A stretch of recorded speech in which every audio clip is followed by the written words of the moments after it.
Because we live, bitches. Coming soon to this theater.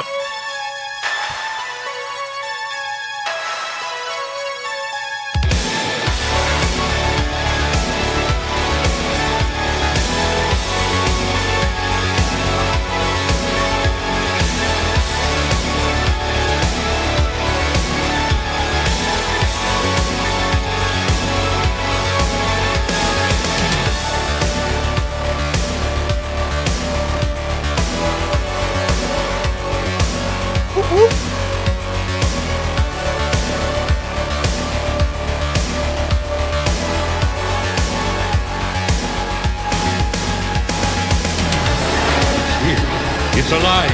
It's moving. It's coming this way.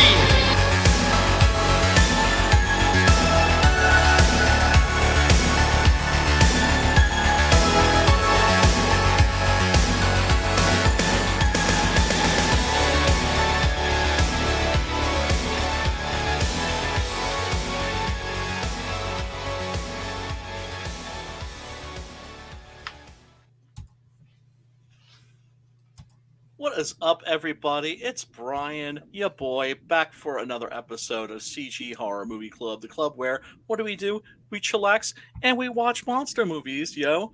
And it's always something that's not behind a paywall. If this is your first time being here, check the link in the description. We always make sure that it's a movie that's not behind a paywall so that you can watch the movie ahead of time and join us for the discussion, or if you're just listening to us talk about the movie and you think to yourself, damn, that sounds dope AF, well, guess what? Link is down in the description. It's usually just something like Tubi or Plex. Sometimes it'll be like a really sweet YouTube rip, but it's always something that's not behind a paywall. Anyway, I'm feeling a little bit under the weather tonight. I'm not going to hide it. But although my brain is not operating under maximum efficiency, I do know somebody whose brain is always working at maximum efficiency. And that's my boy and your boy, especially more your boy than, no, I don't know, equally our boy, Matt Butch Cleaver Burke. What up, Matt? What's going on, dude? Hey, yo, brother. My brain's working now. I wasn't working last week. I was probably under the same thing you were, but yeah, I got out of the tail end of it and doing great. It's fucking Day of the Dead today and tomorrow. Oh, that's right. Yeah, I just had a fucking show with the dude Fusebox, who's on my show at Open the Gates, and yeah, man, I watched the fucking the movie last night again just to catch up on it a little bit, and I'm pumped. I can't wait. This movie was fantastic. What up, Phil? Awesome, isn't it? What up, Phil? Come hang out anytime you want, brother. Absolutely.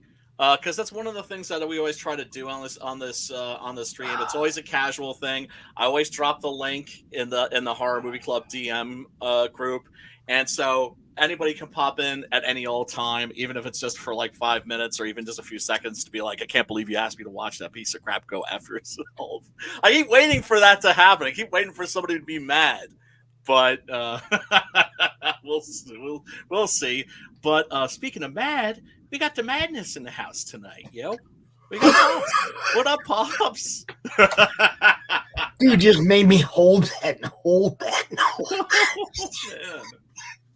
Yeah, but you're an old pro, man. You can do that. What up, J Dollar Dog? Oh yeah, CromCon. No, the chat. The what? The chat. The chat. Oh, okay. I thought you were pointing to Crom. Way over there. Okay. Past Crom All over right. there. Yeah. Thanks, Phil. You the man. We always love you. Always appreciate you. And yo, what up, Keith? Yo. Hi, Comicsgate. What was it? It wasn't Donnie Cates. Who was the guy that wouldn't say that? It was Donnie. It was Donnie. Donnie. Not Donnie Cates. Right? Yeah. 10 hours later. My favorite part. Yeah. My favorite part of that was just watching Fraga just going. That fool got the fucking the Y2K bug. He was like, hello, Comicsgate. Yeah. He didn't say hi, Comicsgate, dickheads, if that's what he wanted to say. Yeah, seriously. He had no sack, dude. I know. No sack at all. None whatsoever. But if that's what you believe, then say it. You know. Right. You know, it's the same way. If somebody wants to tell me to go F myself, I can respect that. I respect that. Okay. I appreciate that more than yes. than acting like you're my buddy. Then you're fucking roboting over there. You know. Oh, are we having issues? No, that fool was like Y2K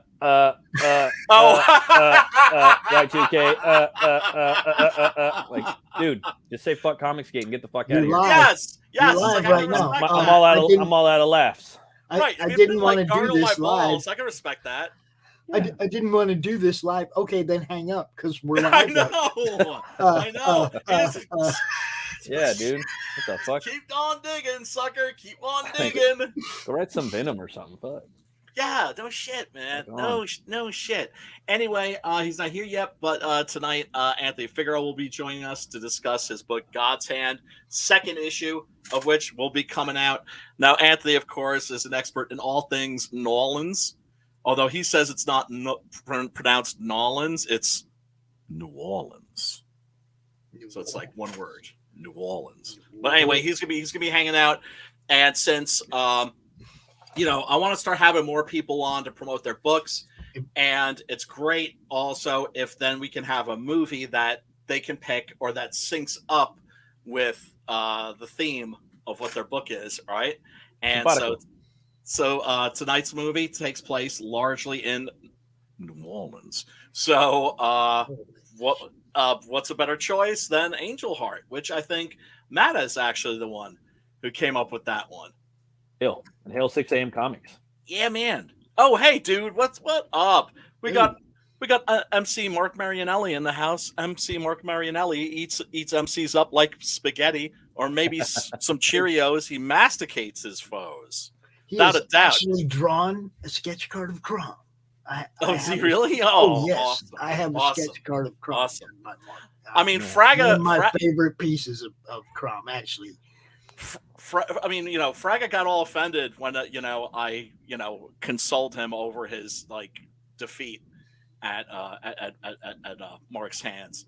But I was like, dude, it's just like there's no shame. There's no shame in being beaten by the best, right? I mean, everybody knows he's like one of the top 5 MCs of all time, right? It's just like it's like Rakim, Big Daddy Kane, Mark. Right? MC Marianelli, Biggie, and Tupac. Everybody's kind of knew that. Right? You know, there's no shame. No shame. Biggie and Tupac. And Mark Marianelli. Oh, shit. He's going to stir up some beef again. Oh, my God. Mark's a pisser, man. Mark might be the funniest dude in comics. But see, you got to be nice to Mark, man. He'll go out there and get your ass whooped in one of those wrestling matches. Right? Oh, my God. I was mad when, for the steel cage match because Preston was, climbing out, and I went after his ass. I was trying to grab that ankle, man. I was trying to grab that ankle. Oh, man. But Preston's a slippery motherfucker, man. It looked like they modeled your character after Bray Wyatt. I got to start asking 6 a.m. who he models. What I love is he gave me like a luchador, like a cruiserweight set, a fighting set, right, or move set, so that I'm like the heavyweight moves like a cruiserweight. Yeah, he did, man. He did. I'm gonna get his ass though. He's gonna pay for that shit. I think I think Mike kind of leans toward the artists when they're fighting against the writers. It just could be me. It just could be me seeing it that way, but Oh my God. I know one thing. You need to take little teeny Mike Barron and just have him wrap some big dude up in some jujitsu shit. Yeah, man. Mike would fuck you up, yo. Well, I mean, Preston is like a Brazilian jiu-jitsu guy, because I've always thought if there's ever going to be like a convention where like a bunch of us are there at the same time, if like shit goes down, I definitely want Preston in my corner. I definitely want Sim. So, definitely Mike. I know Mike could do some damage. if if it's a big convention and Everybody with Jor the Lansdale's martial there, he could Oh, yeah. fuck people up too. arts, everybody with the martial arts or prison background, I want over here on this side. Right? If suddenly you just see like Alex DeCampi and her crew, her posse, just like moving in. It's like, oh shit, it's about to get real.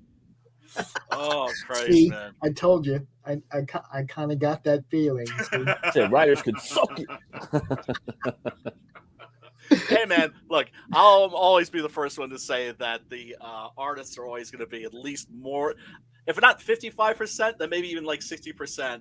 60%, 40 like this. more important, because if the book looks like shit, if the art looks like shit, you ain't getting to that story. Let me put Pick it it up into a and you way open the that's book. easy. Let me put it in a way that's easy to understand.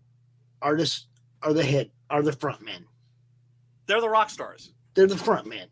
They're the Yeah. David Lee Roth, and the writers are the rhythm section. The Well, guys. don't say David Lee Roth. that's he was a good front man. He was a good. Oh my god! Come on. Oh man, this is like rocked the fuck Dr. out. Roxo. Dr. Roxo. Yeah. Cocaine and crystal meth. That's why I love that character. He's such a diss. Love Such that a show, direct- Oh, amazing, without a doubt. And speaking of amazing, we do have an amazing movie that we're going to be talking about tonight, which is Alan Parker's Can we do one thing? 1987 Can we do thriller. one thing real quick first? Yeah, of course, bro. We got to drop these 2 links, and we got to say "Fight the Shadow Band," yo. Oh, most definitely. So What up, good stuff? Let me do this real quick. We got Love some good Frog stuff. G. Y'all see these links over here. We have this. We Gotta have have this. them on soon. We have this thing. Beat the Shadow Band. Share these links everywhere. Mike Barron. Who else got buried? I heard a couple other people got buried. Drop their link. Oh, Mark. Well, no, I mean they're Christian kid, I still think that- active. Yeah. Did he close? Didn't he? Okay. Right.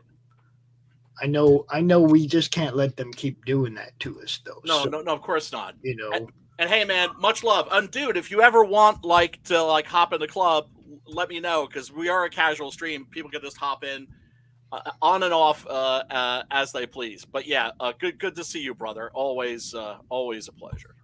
Love that dude. if you know of any links that are being shadow banned right now, and you don't have a wrench in the madness, say something in the madness. I give you a wrench. You drop. I'll give you a wrench links. too. Yeah. Yeah. Without a doubt, because the shadow banning shit is out of control.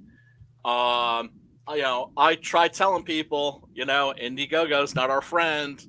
Anymore. Me and you've been saying it for a long time. Saying it for a while, but then people get mad. Then people get mad. It's like, no, you got to be loyal. You got to be faithful to Indiegogo. They got our backs. No, they fucking don't. Okay. No, they did. And it's like, I think for a long time, it's like they probably were, I don't know, neutral on us, because it's like it's like they hardly even know that we exist. That's the thing. Kickstarter and Indiegogo. I thought the timing was weird. You'd think if Elon is successful buying Twitter, you might just want to hush for a couple months to see how things play out, instead of going out and making a stupid move like shadow banning a bunch of people that use Twitter. But here's the thing. It's because, these are people that, and that's the case with SJWs across the board. They don't operate from up here. They operate from down here. Right. They understand our infrastructure and where we promote. And it was kind of stupid to challenge that quickly. I'd have waited and see how that played out before I did anything stupid. Yeah, well, that's because you're thinking ahead, right? And that's because you're thinking from up here. You're not thinking from your fucking gut. They don't, like I said, these are people that don't think, they feel. And they operate from their feelings. And the thing about feelings is, they're not always very trustworthy. We shoot from the hip. Yeah, well, I mean, it's just fucked up. We need alternatives. And Pops was saying that Luke just launched his crowdfunding site. Oh, nice. Right? So hopefully we can go over there. That's the way to go. That's the way to do it. Yeah, and start out maybe doing second chance campaigns there, and then if you do the Shopify or the Spotify, that's like $20 a month or something like that. Mm-hmm. Yeah, I mean, as long as you're slanging product, I mean, that's a great way to do it. You know, that way you're paying the rent. Yep. Have a bad wrench. We love good stuff. Love the good stuffs. Hell yeah. How was everybody's Halloween? Mine was great, man. I took the kids. I've been doing stuff with, the day before I took the kids to the pumpkin patch. Yeah. We've been going, and my kids, she's always wanting different costumes, so she's trying to land on the right one. Took me a lot of trunk or treat going around nowadays. People, I don't know, man. Like they're not really giving out candy now, and it just sits in your front door, and nobody comes to your house because everybody's going to the trunk or treat. I go take my kids to the by the college. For some reason, they go all out over there. The big houses. This one dude had so many fucking, like, he had Freddy and like two wolves from the Howling, like the movie The Howling. Two big fucking werewolves. Like all the shit in there in the yard. It was so cool last night.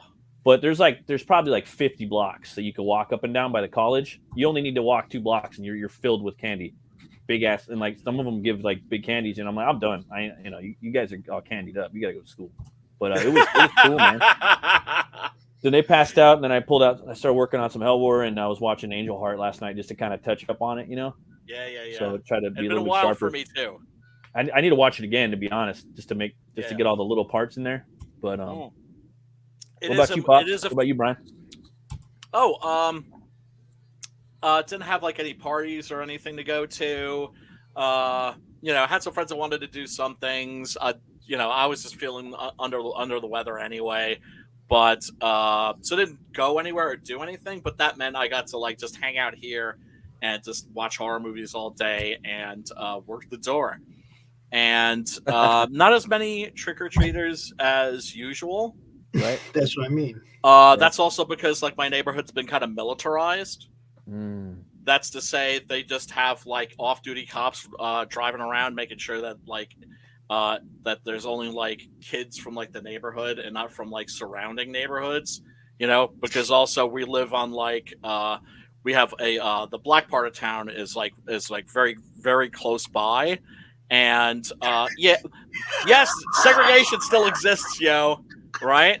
And so it's like the kids from the black part of town could come here, and it's just like it's a condo complex, right? So they can just go boom, boom, boom, boom, boom, right? Every door's next to the other door, and they can load up on freaking candy, and it's brightly lit and a safe neighborhood and everything like that. But in my neighborhood, it's just like they see little black kids running around and like and it's a bunch of fucking pussies where I live, man. Unfucking believable. You know what that is, don't you? Yeah. That's racist shit. Is what it is. It's just racist. Yeah. You never say the R word. It's always racist. Whatever it is. Yeah. You talking about fat people? Oh, that's racist, dude. But so I didn't see any like awesome costumes. Like the best ever. I'm still kicking myself in the ass for not taking a picture of this. I opened a door one year, and there's a dude out there dressed as the Silver Surfer, and like full body costume. He's got the board and everything, and right next to him, his toddler son dressed as Galactus. Oh, let's say Galactus, right? That's cool, man. Did you happen I hooked them up. I'm like, you're getting extra shit from me.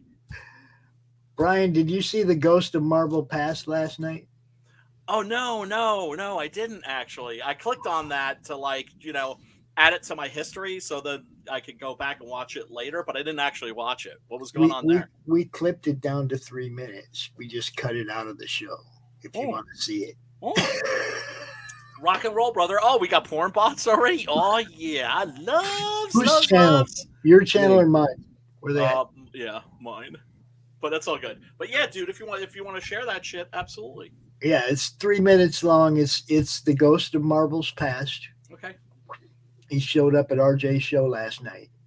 Okay. Hold up. Don't start yet, stupid. Oh, I've seen that thing on Twitter, I think. Let's see here. You know what makes Halloween Halloween, I think, more than anything, is a good fucking costume party. Probably like a week before. Okay. Oh, yeah. Oh, you ready? Okay, you got it up there? Yep. All right, here we go. RJ looking all sexy. Before we take off for the night, it is Halloween, and we have somebody who's popped into the back room, so to speak. We have the ghost of Marvel's past. Hello, ghost of Marvel's past. What do you have to say? What year is it? I used to work for Marvel. You used to work for Marvel. Yeah, back in the day, I used to work for Marvel.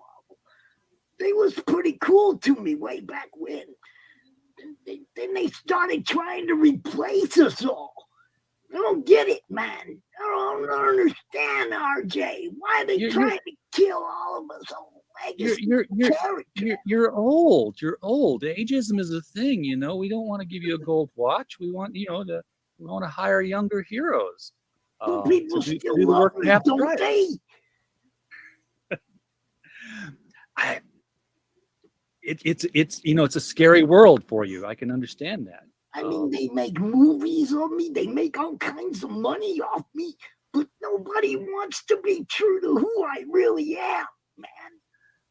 Well, you know what? Keep reminding people of who you are. But remember, bring the old stories forward. If you don't like the new ones, the old ones are always there to dig through. RJ, they don't let me write the stories, bro, and they don't really follow what I'm really doing. What are you really doing? You know what I mean? They don't tell my story. Now it's Miles' story. It's Ghost Spider. It's everybody else. Yeah. Well, you still have your story. And who knows? These pendulum swings. No, they turn me into an old fat guy. I know. Hey, what's wrong with old fat guys now? All right, Ghost. That Spider-Verse thing. I know what they did to me, man. I saw it too. Yeah. You did tend to put on the pounds in that one. At least my Aunt May still loves me. All right, Ghost of Marvel's past. Happy Halloween to you, sir. Hopefully, you'll come out of this okay, and we'll start seeing. I'm thinking of going indie. RJ, what do you think? Do you think you could go indie? Well, how would you go indie? Hey man, one of you guys got to buy me. What about that Elon guy? Can you get him to buy me, RJ? I don't know how good of a writer Elon is. I just want him. He's not bad for 110 characters, but beyond that, I just want him to buy me. Then Mike Barron could bite me. Well, there you go. All right, Ghost of Marvel's past. Happy Halloween to you, sir. Thank you for popping in, and we will see you. Giving me a minute. I'll see you next year, RJ. We'll see you next year. Oh, poor guy. Poor guy. He sounded genuinely, legitimately bummed out there. Understandably. By the way, do they have him making out with dudes yet? I don't know, man. I Does stopped reading Spider-Man that have shit. a boyfriend yet? The funniest part of that was RJ had no idea. And for me, it was like 5 minutes before I popped in there. I was like, man, I'm going to go fuck with RJ. And I put the Spider-Man thing on, and I'm going to be the Ghost of Marvel's past. You got to come back on Christmas Eve. Was it Christmas Eve? Yeah, well, see, I need Carol. to get a Ghost of Christmas Future and a Ghost of Christmas Present, or Marvel Present and Marvel Future, and I'll come back as Marvel Past, and we had to do a 3-parter for Christmas. So I need 2 other people to help me, man. Who wants to be Marvel's Future and Marvel's Present? Oh, God, I definitely don't want to be Marvel's Future, that's for sure. Oh, man. Well, Marvel's Present. Well, I mean, Marvel's Future is just going to be like a rotting corpse. Yeah, just be like a skeleton in a chair that you're just like punching in the shoulder and bone. But also, I mean, like, I don't have any hair to like dye pink or blue. No, but one of you could be like zombie Deadpool after he's killed the Marvel Universe. Right. That would be the future. That would Nobody'd want to be Deadpool the making out with guys yet? Who? Deadpool, is he making out with dudes yet? I think he's been making out with dudes across forever. It always has. I'm just Yeah, saying. Oh, okay. I didn't even know that. He's I've always never been a been, fan. Taking it, you know.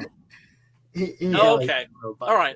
Real fun. Well, I mean, that's okay. If a character is like canonically like bi or gay, that's totally fine. I don't have a problem with that. It's part of the It's character. just, yeah. But once again, just a part of a character. Whereas, like now, that's like something that is the character. It's beyond the trend, and it's everything. You know what I mean? It's Yeah. like every single character, almost. Yeah, it gets old, man. Good. Oh, dude. That's the funniest thing about the comics that are coming out right now. Nobody's gonna be fucking reading them shits. It's gonna be like, no. I mean, what? I mean, this is an age of comics. Nobody's gonna want to go back and fucking read that shit. Nobody. No, I mean, it's sad. scholars might be interested. I drive by the comic store all the time, and I'm just like, damn. I used to go there every Wednesday. I know. Now there's just nothing but poop in there, you know. Dude, at least there's poop. My LCS doesn't even have comics anymore. But you know what though? They do have a big old out. indie section. I just haven't gone in there in a while. So okay, credit to 'em. I mean, that's awesome that they actually have. First of all, that they even have comics. Yeah, they do. Dude, you know what's fucking crazy? Some actor broke into my LCS and stole comics, and it's on fucking TMZ. Yeah, just some regular actor. He's in that movie Bullet Train. He's like some random dude. And I was like, what? I was checking the homies out because they're my homies, you know. Yeah, they let me go up in there and do signings and shit. I love those guys. But dude, and I was on Instagram and I checked it out, and this motherfucker steals shit is a big old white boy. He steals fucking comics all over the place. And he's a fucking like a side actor dude that's like in a lot of movies. He's in Bullet Train, he's a bunch of shit, and yeah, it was on TMZ and they got the footage of him and everything stealing the shit. There's cameras in there, you know. Was he wearing a mask or something? No, he was just doing it like I think he did it twice, like during broad daylight, and when one of them called him out and caught him slipping, like, "Hey, motherfucker, what are you doing?" You know. And then another time he broke in at night and he had a hood on, and they're like, "All right, we know who this fool is," you know. Oh wow! Well, the question is he doing it to feed his drug habit, or is he doing it to feed his comic book habit? I would think who knows, probably the drug habit. Big old dude, big ass motherfucker, big old looking 6 foot motherfucker. Feed his kids, fuck him. Right. The reason to steal from somebody is to feed your fucking kids, man. No, I agree. I agree. It's just funnier if he was just like, man, I gotta have those comics. Well, I remember like book klepto. People would steal at my last job, dude, and they'd steal like big old pieces of caviar. I'm like, well, these guys aren't fucking stealing bread, like Aladdin, that's for sure. You know what I mean? Right. Yeah. God damn, man. Stealing booze and a caviar. Stealing ain't cool at all, but if you got to do it to feed your kids, I get it. Yeah, of course. Yeah. And in that case, it's not even. I don't even consider it a crime. You know, that's just responsible parenting at that point, as fucked up as that sounds. So anyway, tonight's movie, Angel Heart. Wow, I hadn't seen this in a long time. This came out in like anime cover. Yeah, I was, one of the things I always do on the stream is I always look for cool alternative posters. And I found some cool ones for this too. This is the standard poster. Yeah. Which is, it's photoshopped and everything, I mean, even though this was like pre-Photoshop, it has like that Photoshop look to it, but at least the composition is good. Yeah. Right? Yeah, and the light, it looks almost kind of like a heart, sort of. And the cane's destroying breaking through the light, Yep. From Louis Cypher. Yeah. Louis Cypher. That's a Japanese poster right there. Japanese always have cool posters. And what's interesting is you look at the bottom, and there's like the hot young cast thing that they were doing like in the Scream era. Remember, the Scream posters looked like that, and then every post Scream horror movie had the hot young cast, and all in the upper right hand corner is a advertisement for the novel. Hey B, I got a meeting I'm gonna have to go to, but all right, brother. I'll try to get back here for too long. It's just that's all good update meeting. You know what I'm saying? That's all good, brother, man. Handle your business. Always a pleasure, sir. That's the whole thing. It's like I kind of forgot, and I better get over there. Later, Pops. What up, I'll Chad? I mean, I'm not even. I'll be backstage. I'm not leaving, but I ain't gonna be here. Okay? Yeah, it's all good, brother. It's all good. Acting as if we're gonna miss his ass. First of all, I know. I was counting on it. First of all, everybody that's tuned in, everybody that's hanging out in the chat, thank you so much for hanging out. We do appreciate you. Hit the thumbs up to tickle the algorithm's ass with a feather. I love this poster here. This is like the 1940s style. Right? Yeah, it's pretty badass. Yeah, isn't that cool? It's like the horror, the 40s. Yeah, it's almost like a Universal Monsters. Like Wolfman kind of. Like I don't know why that popped in my head. Yep, this is the cover for the novel by William Hjortsberg. It looks like a pulp kind of cover in a way. Yeah, it does. Yeah, it does. Because of course, basically, this is like a Philip Marlowe story, right? This is like a gumshoe detective story, but with a certain dark edge. It starts out in one genre and then kind of moves into another as you're watching this, as you're being told the story. This is kind of cool, except I think this artist probably isn't very good with likenesses. Yeah, he's got the mouth. Right. Mickey Rourke, pretty good. I don't know. It's kind of weird. And Mickey Rourke's super young at this point, really often playing characters that are. It was often cast older. Like in Year of the Dragon, for instance, he was playing a guy who was like in his like late 40s, early 50s, and I think he was maybe still in his 20s or something. He was, of course, like this big sex symbol for I remember that period of time. And I think that's why he fucked up his face. I think he was somebody that wasn't comfortable being that kind of a actor. And I think he felt, because he was he was a pretty boy. And I think maybe he was just like, I don't want to be thought of as a pretty boy. So then he became a boxer and completely demolished his face. Yeah. I think with a combination of the boxing and really bad plastic surgery. Yeah, after that, it was a plastic surgery. I think he kind of maybe got sort of like low-key addicted to some of the plastic surgery. You know what I mean? And he was just Marv. You know, I remember when he had the resurgence with Sin City. Like he first kind of tipped in with Once Upon a Time Mexico. And then or Get Carter. I was talking with Phil Sim the other night. It was Get Carter, and then that's when I kind of seen him more was Get Carter, and then boom, Once Upon a Time in Mexico, and then boom, Sin City, because that was Rodriguez kind of clicking up with homie. You know what I mean? Oh my god! All right, you're Marv, dog. Dude, I got you. Dude, then the Wrestler came out. Yep, which should have given a big resurgence to his career, but it really didn't. It kind of did, and it kind of didn't. You know what I mean? Then after that, he just kind of started. Well, I mean, he did. I mean, he got Iron Man 2, you know, and he did a lot with that character as much as he could. I think. He went to the Russian prisons, I heard, and stayed there. He did some deep dives.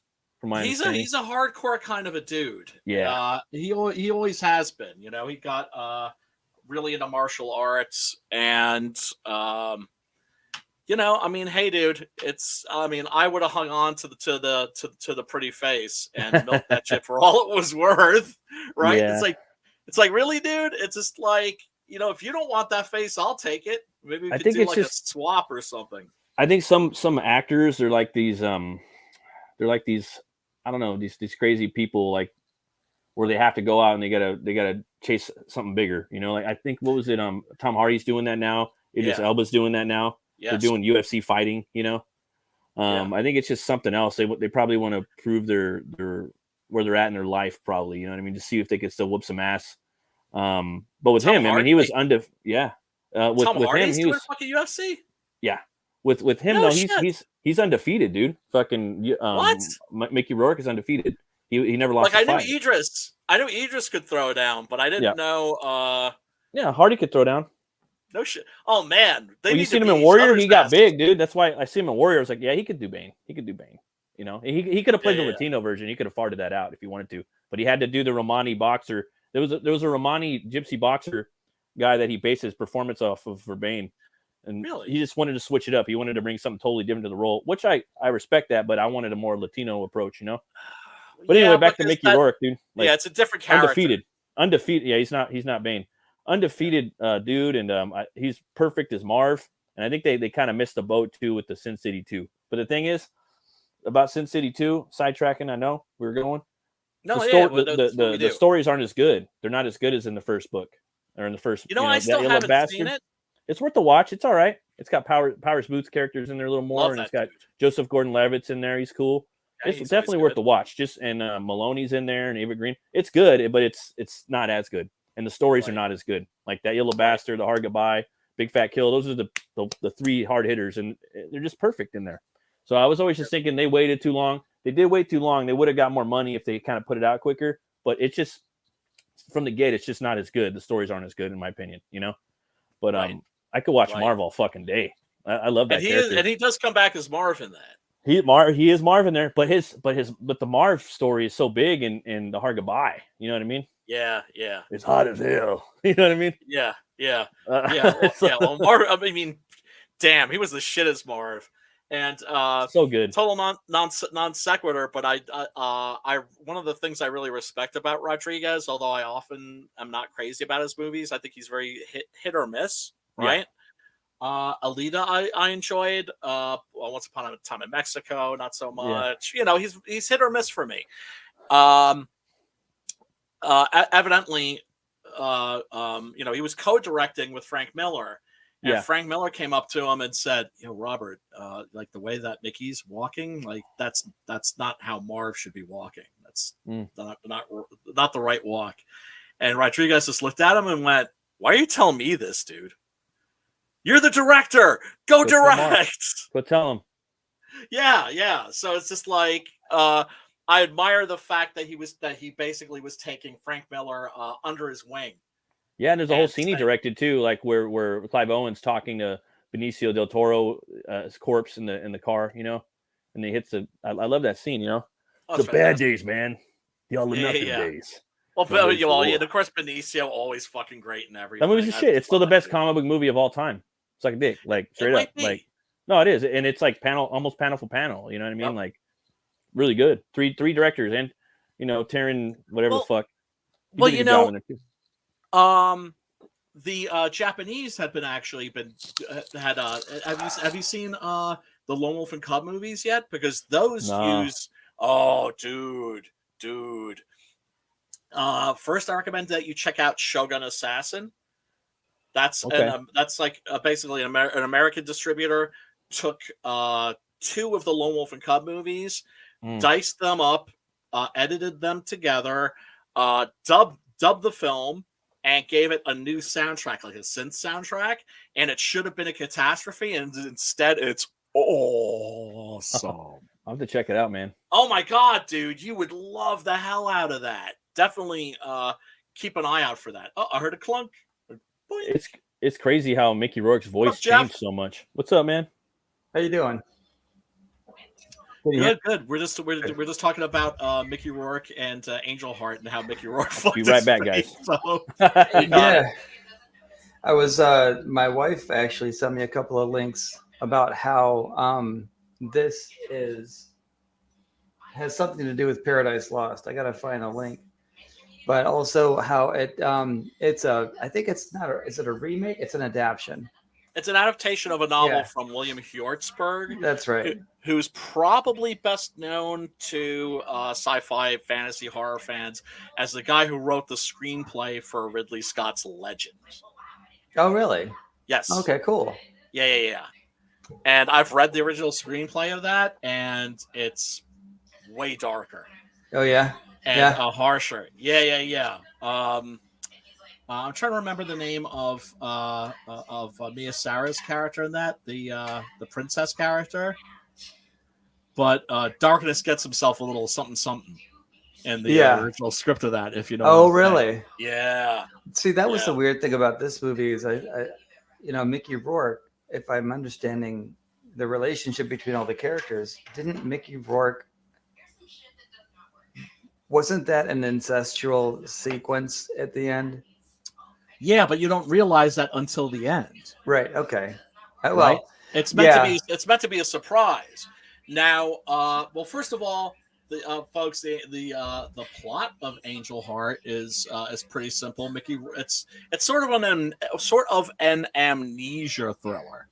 It's actually a little bit of a hodgepodge. It starts out, in the hard-boiled gumshoe film noir genre, and then it moves into the horror genre. And what I love is that it does it in such a gradual way. It's the old frog in boiling water thing, right?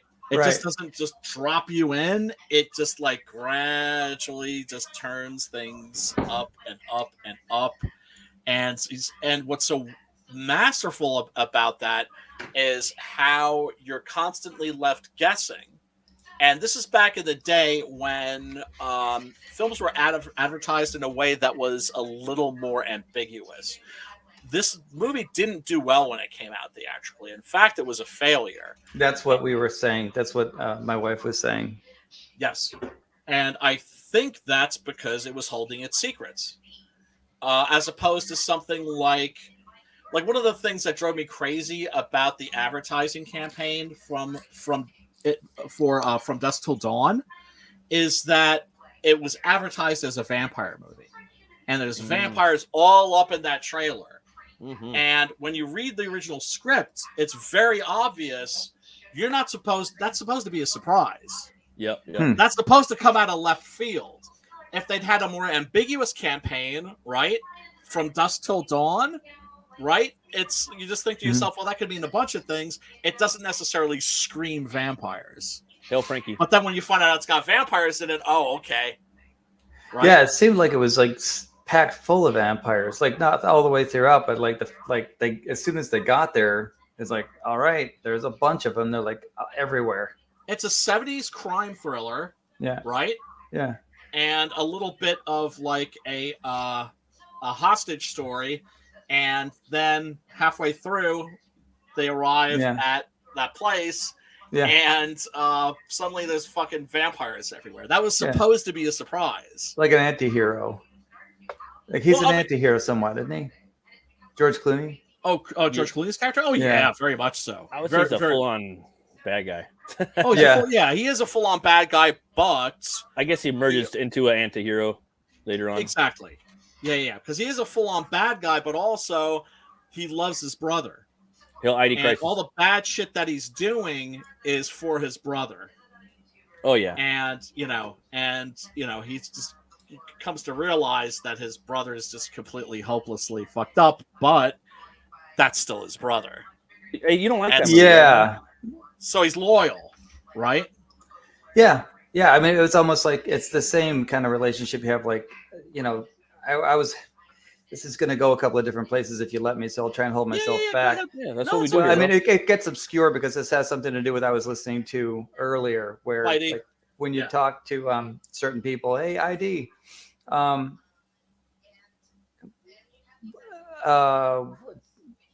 was onto something. It has crap. Son of Perdition? No. Road to Perdition? Yeah, Road to Perdition. Son of Perdition. That's Daniel. Road to Perdition. Also where, a comic book movie. Yeah, where Paul Newman's character is like, well, yeah, but he's my son. He's bad, but he's my son. Or in current events, yeah, he's my son. He might be a coked up, blood is thicker than water. The blood is thicker than water. It's a cliche thing. We hear it all the time. We're sick of hearing it, but it is true. You know what I mean? Yeah. You cannot even see that person for fucking years, and then something you're like, but you're my brother, or you're my dad, or you're my son. Yeah. You know what I mean? And exactly. You can't control that. I think it's just more of a primal thing, personally, in my humble opinion. Well, yeah, but it's it's like I felt that way towards my brother and my father. My brother and father did not feel that way towards me. Oh yeah, you can, right. I love you, but I'm not proud of you. But I love you, but I'm not proud of you. Well, yeah, no, I mean, like, they were assholes, but they were also my brother and my father, and I would have eaten a bullet for them in a heartbeat. Yeah. They wouldn't have eaten a bullet they wouldn't have done shit for me. Well, they would have pissed on me to put me out of fire, but that's not the point. Yeah.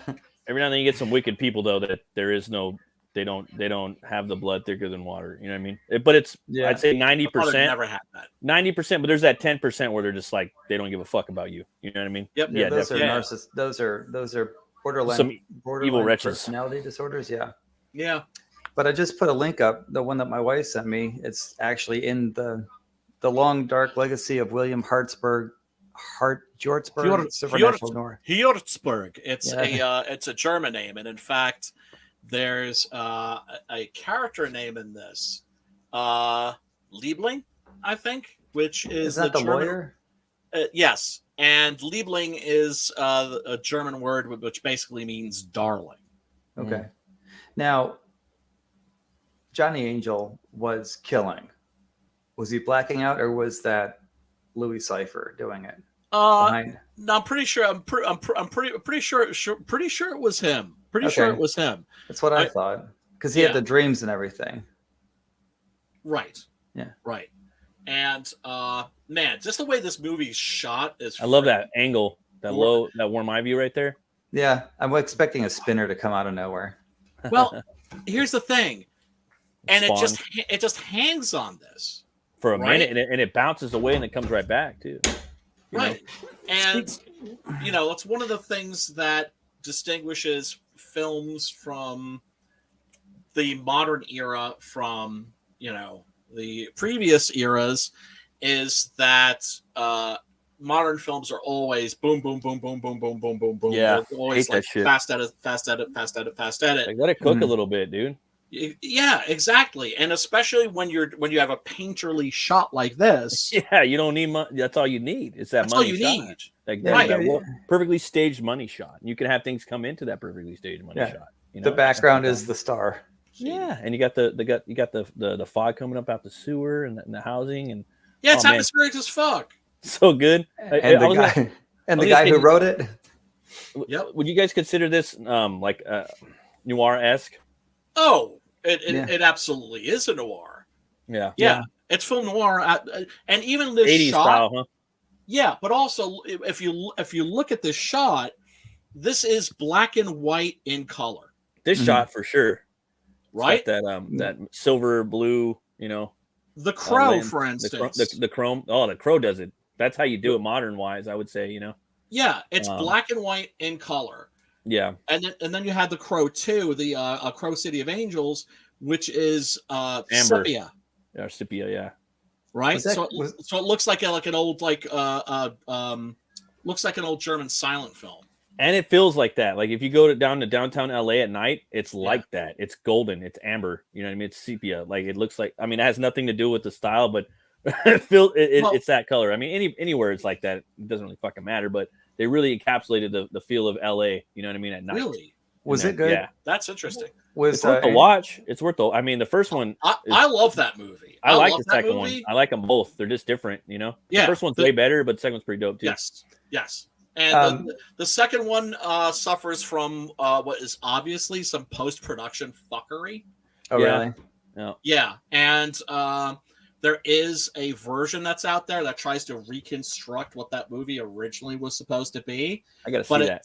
But it uses a lot of different media, and it takes like files from like a CD-ROM that came out, which I actually have, which has scenes from that movie that weren't in the film, but I think certainly should have been. That's one of the movies I'd most like to see a restored or a director's cut version of. Dude, I don't think we're ever going to get. Me that. too. And like with that movie too, you do get some more. You get a few more nods to the novel, like where he's a mechanic, he's not a musician. Yes. Like so in some ways it's like the book just as much as the original. Well, another thing in here is that. Yeah. Oh, I'm sorry. No, go ahead. I was just going to say another thing in the noir tropes for this movie. Obviously, it's got the old school setting. A lot of the noir are like in 1940s, probably, as opposed to the 50s. But the hero, the main protagonist, he's got this his fate is like damning. Like no matter what happens, he's always going to have something that's fucked up. Like it seems like that's always a trope in a lot of noir movies, is that the main character or the hero or just the protagonist? The genre, yeah. No matter what happens with that genre, that character is doomed. It's a foreboding doom. You know what I mean? This guy has to. more than anybody, the worst ever. Mhm. Right? That might That's be for one of sure. the. He's one got of the biggest shit sandwich in New Orleans. I mean, it's not fucking black and Yes. white. It doesn't have the fucking window. What are those windows called? The Tuscan window blinds? Yeah, I yeah, forgot. yeah. You know what I'm talking, right? Yeah. The blinds. You think that has a might have name. been one of the reasons why Blade Runner, the theatrical cut, was like, well, we don't like the ending as much as the director's cut because the director's cut was more ambiguous. Like, does he know who he is? Do we know who he is? Is there a happy ending? I don't think they ever explain Rachel. Like, that's the only part of the They do narration in the I didn't like. European version. In the European version, they do. And that is actually my favorite cut. Is the European cut. Yeah. It has a epilogue, and it also has more violence. It's Nice. It's a little nastier and more brutal. That's what I'm about. Like the violence in that's way more severe. That's Now good to know. Ridley Scott's full of shit when he says that Deckard is a replicant, because everybody else who worked on that movie was like, no. When he's Like not a maybe replicant, maybe it was meant to be ambiguous, like maybe he is, maybe he isn't, but it was never like for sure. And it's a case of Ridley Scott going back and going, damn, I should have made Deckard a replicant. Yeah. You know, that's what he did. And I guess I call bullshit on him. I call bullshit. I guess it's easy for the fans to kind of fill in the blanks there because he does have pictures everywhere. You know, he does have those dreams about the unicorns, and he can withstand a beating. In the final cut, yeah. Yeah. But the thing is, it's like very often what they'll do, and then somebody would be like, well, then why did they film that, right? If they were going to use it, because they always film shit that they're not going to use. Yeah, I've heard. Because You've heard like Patton Oswalt talk about editing. Oh yeah. Like, and multiple endings, for instance. There's The Great Silence, which has one of the most fascinating alternate endings I've ever seen, because the ending of that is just straight up like one of the darkest endings ever. And then there's the alternate ending, which is just like happy. Yeah, and you can tell that when the director did it, he was under duress to do it, and then he was like, all right, you want a happy ending? I'll give you a happy ending. I'll make it silly as fuck is what I'll do. I think this end's pretty dark, dude. Oh my god, yeah. It's kind of hard to top this one in retrospect. Like, I'm thinking back, I mean, like for a while it was Old Boy, but man, the Old Boy ain't got shit on this. I never saw that yet. I haven't seen that yet. The classic. Is classic. it? Oh yeah. It's classic. But no, I just excuse me for just a second. Is this? Yeah. Are you saying that it's a classic because it's like an instant cult classic, or because it's? Are you talking about an instant classic? It's like certain movies that I've seen the moment I saw them, I'm like, this is a fucking classic. Blade Runner. Yeah. Right. I was like, 40 years, people are going to be like best movie ever. This is the shit. This is one of the best movies ever. Yeah. I was wrong. It took 15 or about 20. Yeah. Right? The Thing. Another one. I was like, instant classic. Everybody hated it. I showed it to some of my I remember watching it with my brother and some of his friends. And they're like, that was a piece of shit. I'm like, what? I remember being watching everybody it as a kid. Got bad reviews. Audiences stayed away in droves. I remember watching it as a kid. It's boring. And then seeing the fucking creatures come on stage. You know what I mean? Because I seen it when I was like 12, 11. 10. This is fucking boring. I was bored out of my fucking mind. Seeing the monsters come on there, I was terrified. I was like, I've never seen anything like this. This is fucking scary. This is one of the scariest movies I've ever seen. I'm just telling you as a kid watching it, you know? Even as a fucking kid, I knew I witnessed something I've never seen before. And I'd seen a lot of fucked up movies prior to that, you know? Yes. I mean, now obviously it's something I'm dissecting it on a lot of levels, but just watching it from, you know, away from a microscope. And that's another thing too now. Whenever I watch movies, this show I'm a little like on the fence, but if I go see Black Adam or any fucking movie, right? Let's pick a random movie. I do not watch it with a fucking microscope nowadays. I just go in there to have fun. No. You always. I mean, I can't help just kind of being like noticing things. Yeah. But I'm always good at like turning it off. You know, even like with the Monsters. I honestly did go into the Monsters with like an open mind. I really did. right? It requires an effort, but I can do it. I could be like, okay, dude, stop being a little bitch. If this is good, it's good. If there's, dude, I laughed a number of times. I haven't seen it yet, so I don't know. But that was all check it out, because though. of like two members of the cast, Daniel Roebuck and the guy who was playing Herman, are fucking hilarious in that. Yeah, they're good. They're good actors. I would say so. Just all the crazy pretty good. faces. Yeah, they got the. Well, he's the Geico. He's the Geico. The caveman, right? Yes. Yeah, it's a great campaign. Yeah, I love that campaign. Dude, they actually turned that into it. They tried turning that into a TV sitcom. Yeah. He's got the face. I mean, he's got the face for Herman Munster and a bunch of those weird looking. And the voice. I haven't heard the voice yet. He had this like high, thin voice, but then he had the laugh. I heard some prequel. He's a punker. Down. He's like Psycho. Was it Psycho Billy? It's like I don't know. Well, I'll check it out one day. I'll get around to it. It's utter shit. It's complete utter garbage. Whenever Rob Zombie's bitch is on screen, she brings that movie to a screeching halt, and she's in every scene, of course, because it's basically a vehicle for her, right? Yeah. But when she's not on screen, and those two are, you're just like, oh, this is awesome. Oh, this sucks. Oh, this is awesome. Oh, this sucks. So Herman and Grandpa are cool, is what you're saying. Oh, fantastic! Yeah. Oh wow. So she kind of cockblocks cockblocks the movie. Makes that movie so frustrating. I think he needs to maybe put her in a more like behind the scenes or something. Just like bring her in. Leave his ass. She would leave his ass, and he knows it. Yeah. That's why she's in everything. Horrible. Her leaving? No, is it bad if she leaves? Well, for him, because like she's his trophy wife. Did you ever read The Nail? Those are everywhere. I mean, did you read The Nail, Brian? Which one? The Nail. Have you ever read The Nail? The Nail. Is that a comic or It's a 4-part comic, or you can get the graphic novel. Covers by Simon Bisley, written by Steve Niles and Rob Zombie. I forgot which is written by Steve Niles. And but it feels like a Rob Zombie. The Bigfoot movie. Book I liked. The Bigfoot one. I haven't read that one. Yeah, that was also tight, though. Yeah, well, that's because it's fucking Steve Niles. But it also feels like Zombie though. A lot of the shit, and like it feels like a Rob some of Zombie the movie. ideas. Yeah. I'm sure some of the stuff is him, but that's a proper master craftsman like Steve Niles going, okay, let me take your shitty story and then like do something good with it. Probably. And they were gonna make a movie of that. That's how I found out about it. It's about this wrestler that gets he's an underground wrestler, kind of like the ones that just do the regular ones, and he's got an RV and he takes his family with him. They go everywhere, and his name is Tyrannosaurus Rex. And he's fighting. And he, for somehow, I forgot what happens. I'll try to dig it out of the garage, but they come across these demon bikers, and these demon bikers just try to hunt the family, like out in the middle of the Appalachia, I think, or the Pacific Northwest, that type of forest. And it's pretty badass. It's like Mandy, kind of, But they were going to make a movie of it. I think he was going to get Diamond Dallas Page. They were doing a press release. I think he had a big, like a school bus, like painted with Tyrannosaurus Rex on the cover, like it was a Frazetta style.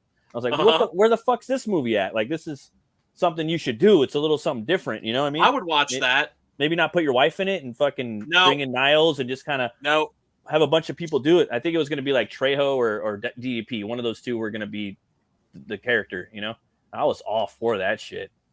But I would check that out for sure. It's funny about DDP because he was a wrestler I didn't really care for back in the Disney. Yeah. Not that I disliked him. I just thought like I didn't give a fuck. Yeah. Now I'm like this. Yeah, he's pretty dope. He's pretty dope. Because the dude's a fucking saint. It's crazy, man. His favorite boys too. All the ones that passed away. Yeah, he does. Yeah. He's what I liked about Devil's Rejects. He's one of my favorite characters. Because him and Trejo, you haven't seen that one yet, right? Yeah, I have. Oh, okay. Well then, I liked him. I didn't see the third one. Oh, okay. The third one. I haven't seen the whole. I haven't seen the third one. The third one's not as good as the second one. The second one I think is the best one. But I like seeing his character and Trejo. I thought they were pretty fun. I just like those bounty hunter characters that are on bikes. Those biker bounty hunters are interesting to me. It's the best Rob Zombie movie that I've seen. Yeah, the Devil's Rejects. Yeah, that's his best movie. And that's not to say that I think it's good. Yeah, It's the yeah. least sucky of his movies. So The he's Halloween not movies, I good. won't even go near. No, he's horrible. Okay. I don't in know. my I'll let- opinion. In my opinion. Well, I mean, I don't know. I've seen. I think I saw House of Thousand Corpses, and then I tried to see Devil's Rejects. I've something like I had. It's like one of those things where you catch it, and you're like, I don't know if I have time for this, and then you see it from the beginning, you're like, why is this in here? But so I didn't. It seemed like I was like you. I was like, where I'm like, this is kind of boring. I'm like waiting for it to build up, but I just didn't have the patience for it. Yeah, I mean, like Devil's Rejects, I watched that in 2 sittings. Like, I turned it off, like, when it got way to Texas Chainsaw Massacre 2. I'm like, really, dude? Really? It's like you keep ripping off the same movie. Rip off something new, motherfucker.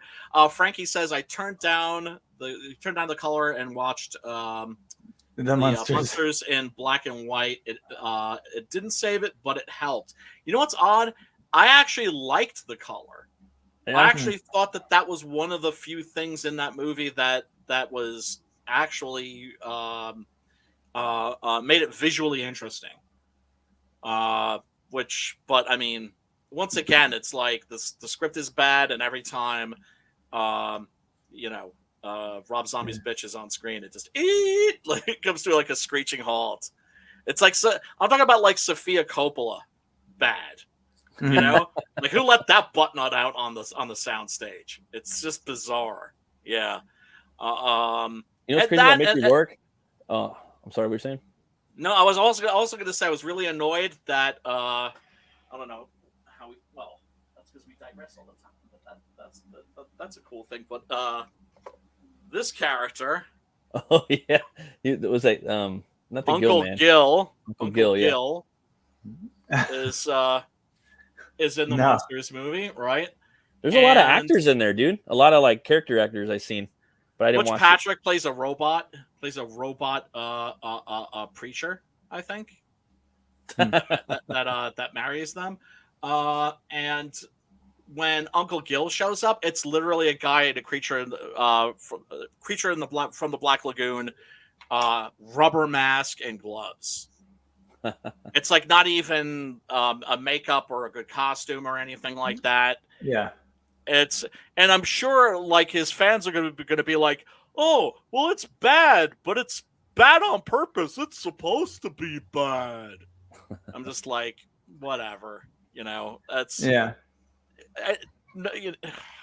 nobody makes a bad movie on purpose. And people that do make bad movies on purpose are a-holes. It's just like, why would you watch? Oh, it's Sharknado 2. Yeah, it's bad, but it's bad on purpose. I'd much rather watch something that's bad by mistake, because at least that'll hopefully be funny. Bad by mistake usually works if you have like riff tracks, which is the same guys from Mystery Science Theater, the first one. Yes. So riff tracks is on Amazon, and the worst movie I've ever seen is Manos Hands of Fate. Yeah. Yeah. That's special. Thumbs up from the wife. Hands. Manos Hands of Fate. The Room is really good. That's a close Miami second. Connection. Samurai Cop. Yeah. It's a tight grouping. Right, like those are just like I've watched those movies. Like I can't count how many times I've watched those movies. They're accidentally awesome.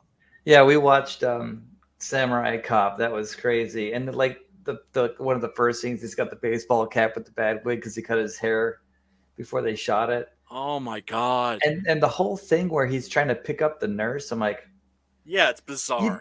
People don't talk to each other like that. No, I mean, not even then. That was like when HR was a fetus. I know. And one of the things that, although I do recommend, if you're gonna watch that, try and watch it with the Joe Bob Briggs commentary. Okay. Because his commentary during like the chase scene at the beginning of the movie is like piss your pants funny. Okay. Hilarious. Really, really, really, really good stuff. All right, so Harry Angel is a New York City gumshoe, 1955, down on his luck. but it looks like he has a client in the form of a Louis Cipher. Yeah. And right off the bat, when he's writing that name, you're kind of like, there's a point in us seeing him write the name. And so he meets him in Harlem in a what seems to be like a church or a funeral home that belongs to colored people, as black folks were called back then.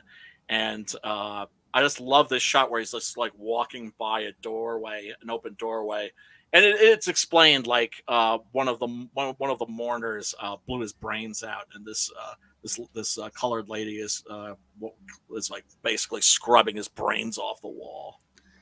Seems like an odd time to be doing that. Like they're still mourning. Shouldn't they shut the door and get to it later? I don't know. Yeah, but there's something about this entire film where everything feels off. Yeah, right. Yeah, that's true. Right? Yeah, I saw this on Paramount because Discovery and everything. Mm-hmm. And Twin Peaks. My wife likes Twin Peaks, so we had Paramount, and the movie that comes right after it is Jacob's Ladder.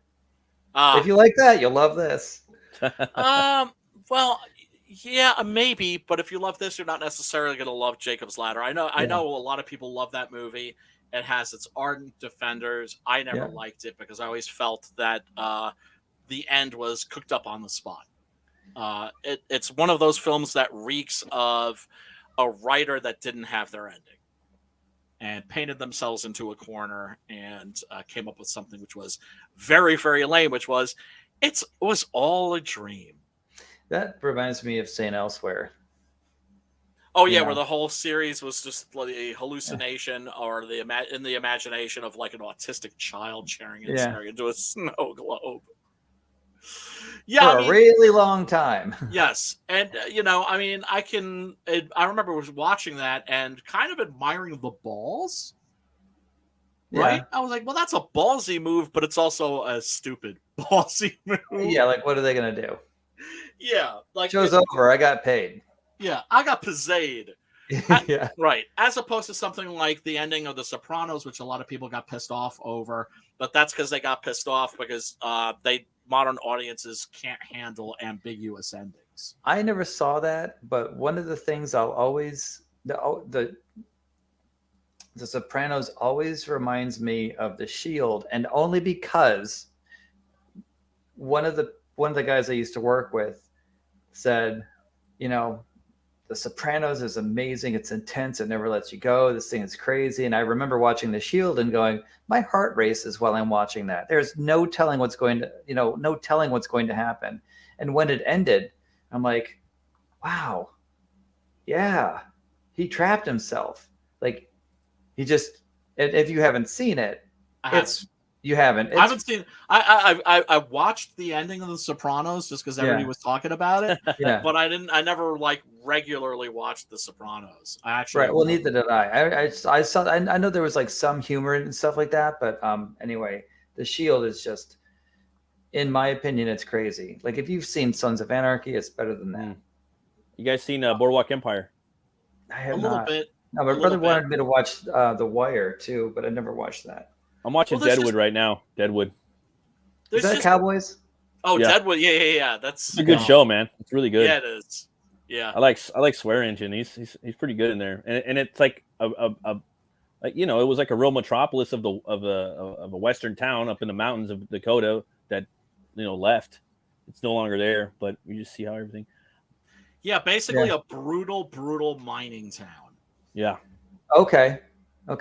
Yeah, like. The only women there are like prostitutes, and it was like it was not, places like that weren't nice places. They weren't meant to last. They weren't built to last. No, not at all. Sinister. The guy that played John Connor in Terminator 4, I think it was. Yes. Crystal Mountain, like the one that ends with the nuclear war and everything. Oh, Jai Courtney? Is it Jai Courtney? Is that 3? No. Rise of the Machines. I actually like that. Is it Nick Stahl? Nick Stahl? Stall. That probably, yeah. That yellow one where he's like, bastard? I'm trapped with that. I'm trapped with this woman. Yeah. He's in a show called, is it Circus? Sweetheart? Circus? Carnival. Carnival, that's right. Oh, What do that's we call that? Nick Stahl. It didn't, it got canceled and we really Yes. liked it. Yeah, me too. Adrian Barbeau's in there. What was Got it? Clancy What did you call Brown. it? Some sort of Yep. porn. I really liked it too. No, it was like TV blue balls. Blue balls, yeah. TV blue balls. Yes. Yeah. Yeah. Because they canceled it, and Thank then you. I think the showrunners had a chance to kind of like wrap it up in like just a couple episodes. Or Yeah. Well, there's a Forced scene. ending. There's a scene where they go, because I really like the setting. You know, it's old. It's like, you know, depressing and dustfully, but they go to this town that is filled with ghosts of miners, right? Mm. Yeah. And they're like, "There's no woman. We need a woman." And they, so that was depressing. Anyway, was that the second It's not an season? uplifting show. what's that? Well, What it was a that? horror show. Kind of, yeah. At It was the end of the first season, also, what I loved is that the character that you think is going to be the villain is actually the good guy, and the person that you thought was going to be the good guy is actually the villain. yeah. It's always a good twist, huh? Yes. That's usually how it turns out with churches. Yeah. I always said that. I think one of the reasons I'm religious is because my parents never took me to church when I was a kid. Yeah. Oh, Well, I did. my mom Atheist did. factories is what I call churches. Oh, I did. Yeah, Ooh. I mean, my mother took a look, visited. I think the churches in our area. I was like, yeah. She was like, I don't like them. And I was just like, okay, well, that's cool. I don't have to go to church. Yeah. You know, I would rather be hanging out in the graveyard reading comic books. You guys will all get this, but yeah, Carnival reminds me of something wicked. Yes, it does. Yeah, absolutely. But my mom found Jesus the same way that David Banner got trapped in the chair. Yeah. So she got overloaded, and so she found Christ at the height of the television evangelist craze. Oh, wow. So yeah, all that. So talk about false prophets, man. I know. They're the worst. TBN. Oh man. The worst. TBN, name it, claim it, blab it, grab it. They call it prosperity doctrine, all that stuff. Oh my Anyway. yeah, Jesus came to make you rich. Yeah. Or it's like that. There's a Suicidal Tendencies song. Send me your money. You gotta do it. You gotta send it. Oh yeah. There's a scene and there's a lyric in an Aerosmith song where it starts out with carnival barkers and then kind of smooths its way right into like a revival type speech. I'll have to find it. It's a Aerosmith. Oh, okay. I think it's off Permanent Vacation. Oh, okay. It's pretty good. I can't remember the name of it right now. But speaking of like, you know, send me your money, there's a preacher in here doing that exact thing, a little bit on the nose. Oh yeah. Empty your pockets and your purses. Empty your pockets and your purses. Yeah. Well, boy, they're not exactly subtle, are they? Even in real life. No. Yeah. As a matter of fact, my commute to where I used to work before we moved was in Norcross, right on the corner of Peachtree Industrial and Jimmy Carter is Creflo Dollar's World Outreach right there. Creflo Dollar. Yeah. It's even in his name. I know. Jesus came to get you paid. Ow. That's a great shot. Oh, yeah, man. that's another thing too. This movie really delivers on the gore. It does, dude. It really delivers on the red stuff. As a matter of fact, this movie had problems with the MPAA because of this very specific scene. You guys might know the scene that I'm talking about. And some people think that it wasn't the scene itself, but who was in the scene. Oh yeah, right. Yeah. Because one of the things that we're gonna have to talk about here is Lisa Bonet, but we'll get to that. But so basically, Ricky Roy's character is hired to find a certain fellow who has skipped out on a contract on Mr. Cypher. Mm-hmm. And there's this wonderful scene where he's just like, look, I can't find the guy. There's like fucking bodies dropping. No respect for the dead. Just like strikes a match.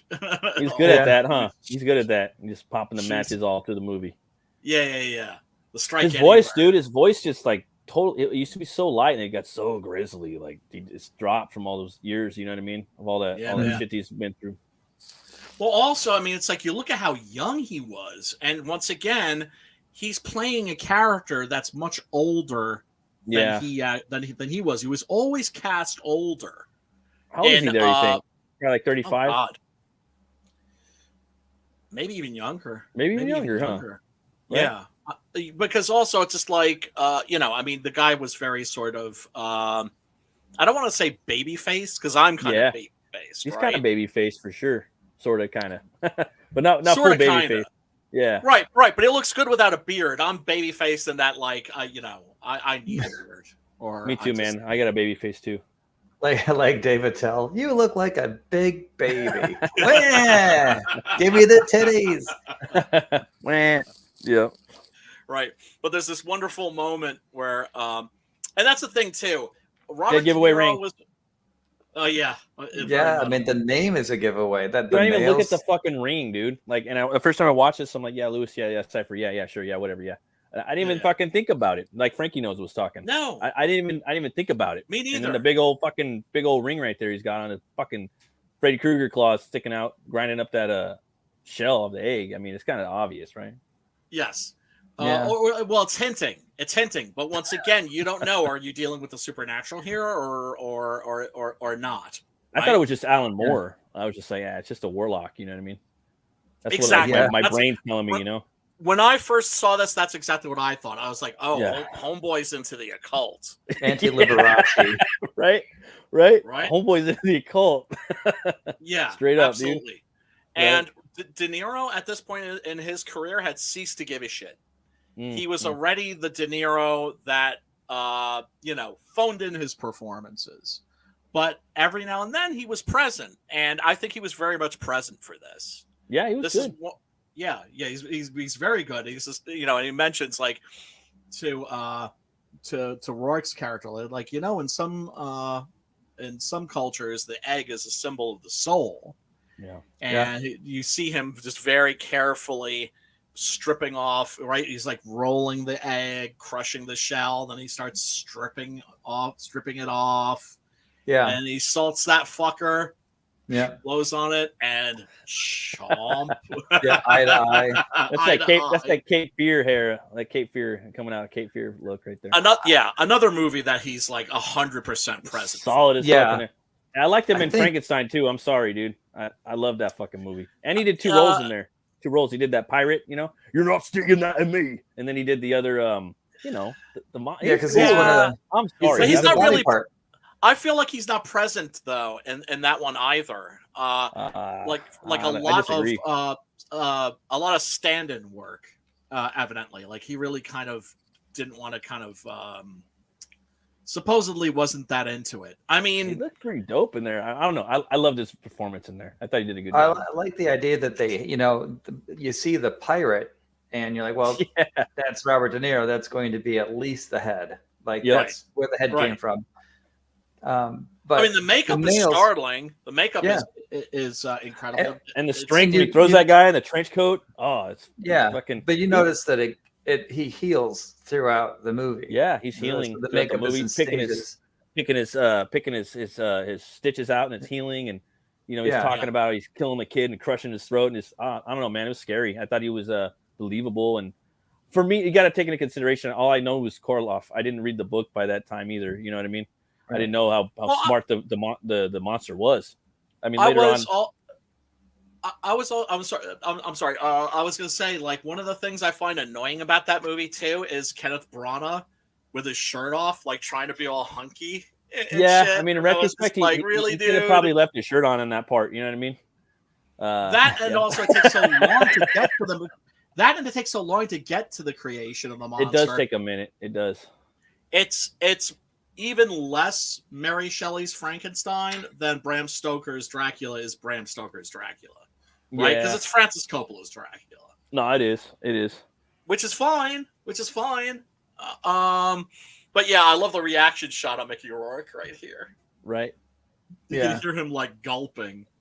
Yeah, and I mean, he does a good job of acting nervous, I guess you would say, or apprehensive. Oh, he's terrific. He's believable in here. He's not always like that. Like other times, he's in command. He's doing his job. He knows what he's talking about. He's trying to pick up this woman here, Charlotte but whenever he's around that guy, he's like, yeah. He puts him at extreme unease. So finally, he arrives in Nolans, which we have a lovely shot of there. And Jim Crow still, of course, very much in effect. I like how he's sitting there, though. How he's sitting with them. I'm from the Northeast. Yeah. And Alan Parker also, after this, made Mississippi Burning as America. Oh man, I just think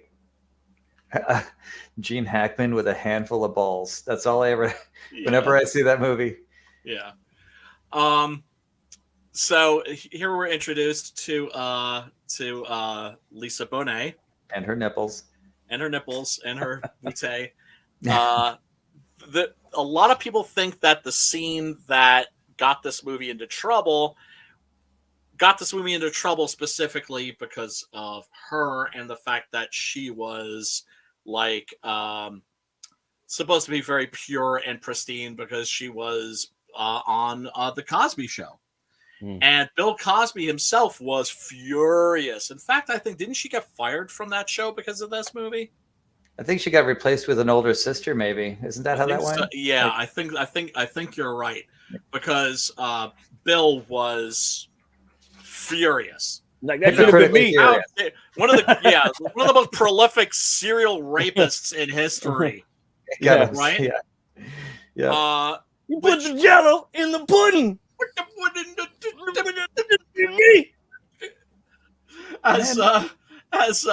As Eddie Murphy was saying about what Richard Pryor told him, he's like, tell Bill to have a Coke and a smile and shut the fuck up.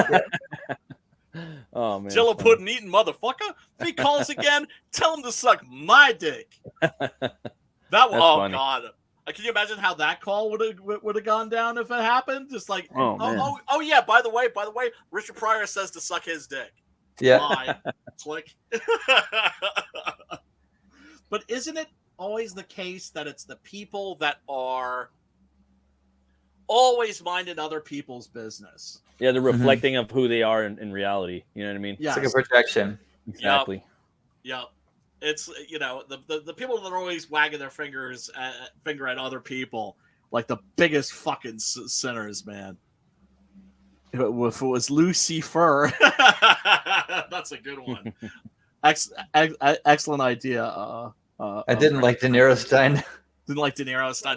Yeah, I mean, but the only part of that movie that I really like is when Helena Bonham Carter comes back as the bride. She did a good job with her lip. Oh man, that scene.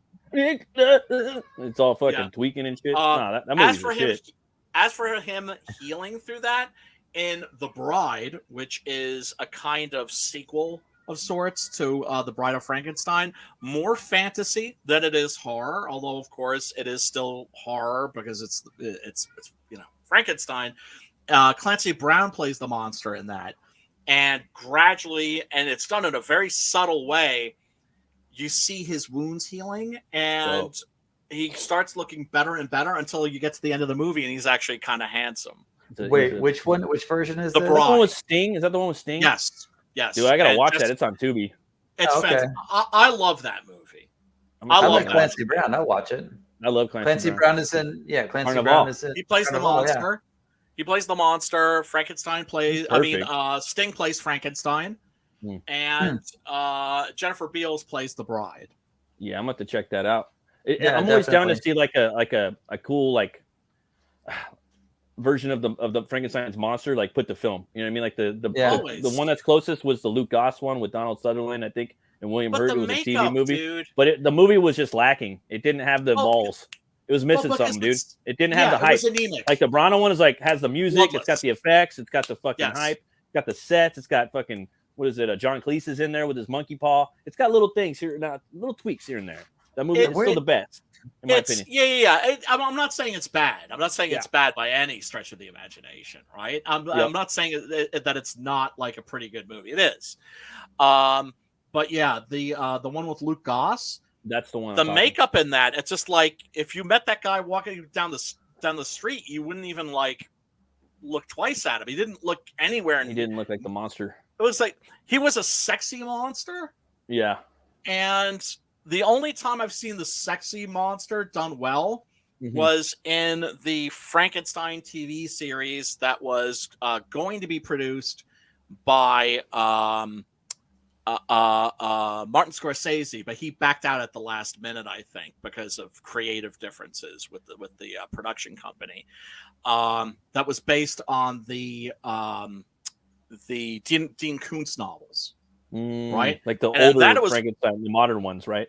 Right. And in that, it was you had a sexy version of the monster that I actually thought worked, which was Vincent Perez, who was in the Crow City of Angels. Right. But he looked like a really good looking guy who had a hand grenade explode in his face. Right. Do you know what I'm saying? So his face was scarred up, and you could tell where he wouldn't fit into normal society. But if you ran into him on the street, you'd be like, "Oh, he's probably like some homeless Iraq vet." That had, the monster is a goth, dude. He's like fucking goth. Like he's got black lips, black nails, black hair, and yellow skin. Yes. He's a fucking goth. And that's how I would have made De Niro look if I had done the makeup. Like, all right, bro, you're gonna need that. They kind of did that with the Luke Goss makeup. The Luke Goss one's the closest one. Enough. But it wasn't enough. Yeah, the skin could have been more yellow. You know what I mean? A little pussier. Yeah, pull tightly over the bone. Yeah, get the teeth in there a little more Bernie. Have you guys ever seen? Yeah, more Bernie. Have you ever? Did you guys check out that link I sent? I mean, it was up for a while, but not this one. But like the last time, I was like, "Oh, cool, Wonderfest," because I'd like to know what it would be like if there was a Bernie Wrightson version. Yeah, that would be cool. Like there still hasn't kind of closer would be the Luke Goss one and the Penny Dreadful one. But the Penny Dreadful guy is still kind of heavier set guy, and that's not really the way I see the monster. He's a little more. No, the monster is supposed to be skeletal. Huge. He's skeletal and tall, you know. And like what's the Bernie great too is you. Well, eventually we're going to get that. At some point we're going to get that. And the great thing about the Bernie monster too is you could very easily do that with a combination of practical effects and CG, because all you have to do is just erase the actor's nose. That's yeah, because we're better at it now. Like Red Skull, like Hugo Weaving in Captain America. Perfect. Yeah. Right. Exactly. Yeah. CGI is always best when you don't notice it, when you don't even know that it's there. Or even in something like that's very un-CG, that has like a lack of CGI in it. Conspicuous lack of CGI is The Northman, and that they erased the character's nose. Yeah. And it's you don't even. Oh, it's so gross. Notice. He's like shooting like snot wads out of his nose when it's cut off. That's the guy from the beginning that Hamlet cut his nose off, and he's still fucking alive. Yeah. Yep. Shooting snot rockets out there. Yep. And then just fucking takes that Ulfbert's sword and just fucking jams that into his fucking right into his fucking nose. Yeah, I didn't like that movie. Yeah. That movie wasn't a good movie. No, it didn't deliver. Yeah, that movie wasn't metal. Sorry. Not even, dude. I told you, I watched that in an empty movie theater. Empty. Nobody was fucking there, and I was there with my fucking popcorn and my vape, and I was just like, fucking metal.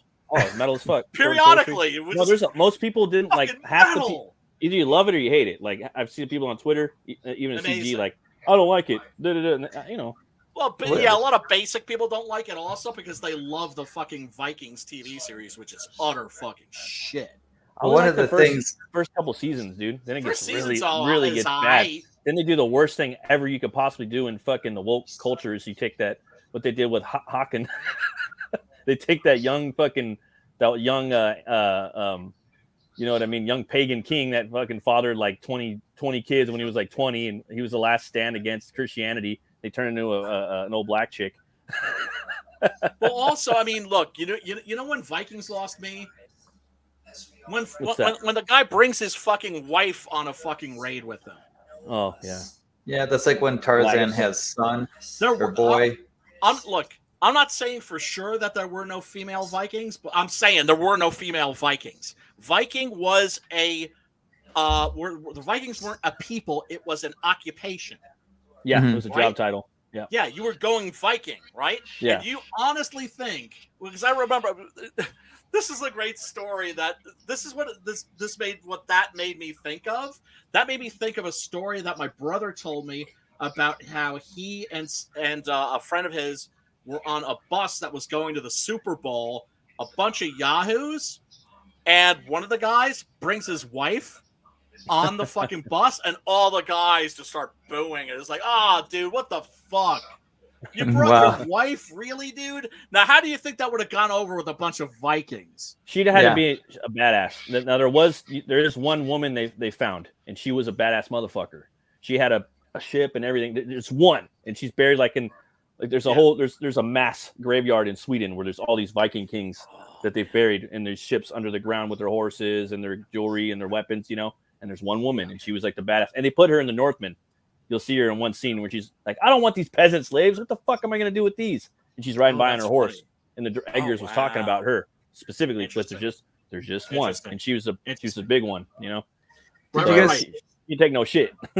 Yeah, well, dude, they found a Viking woman in China.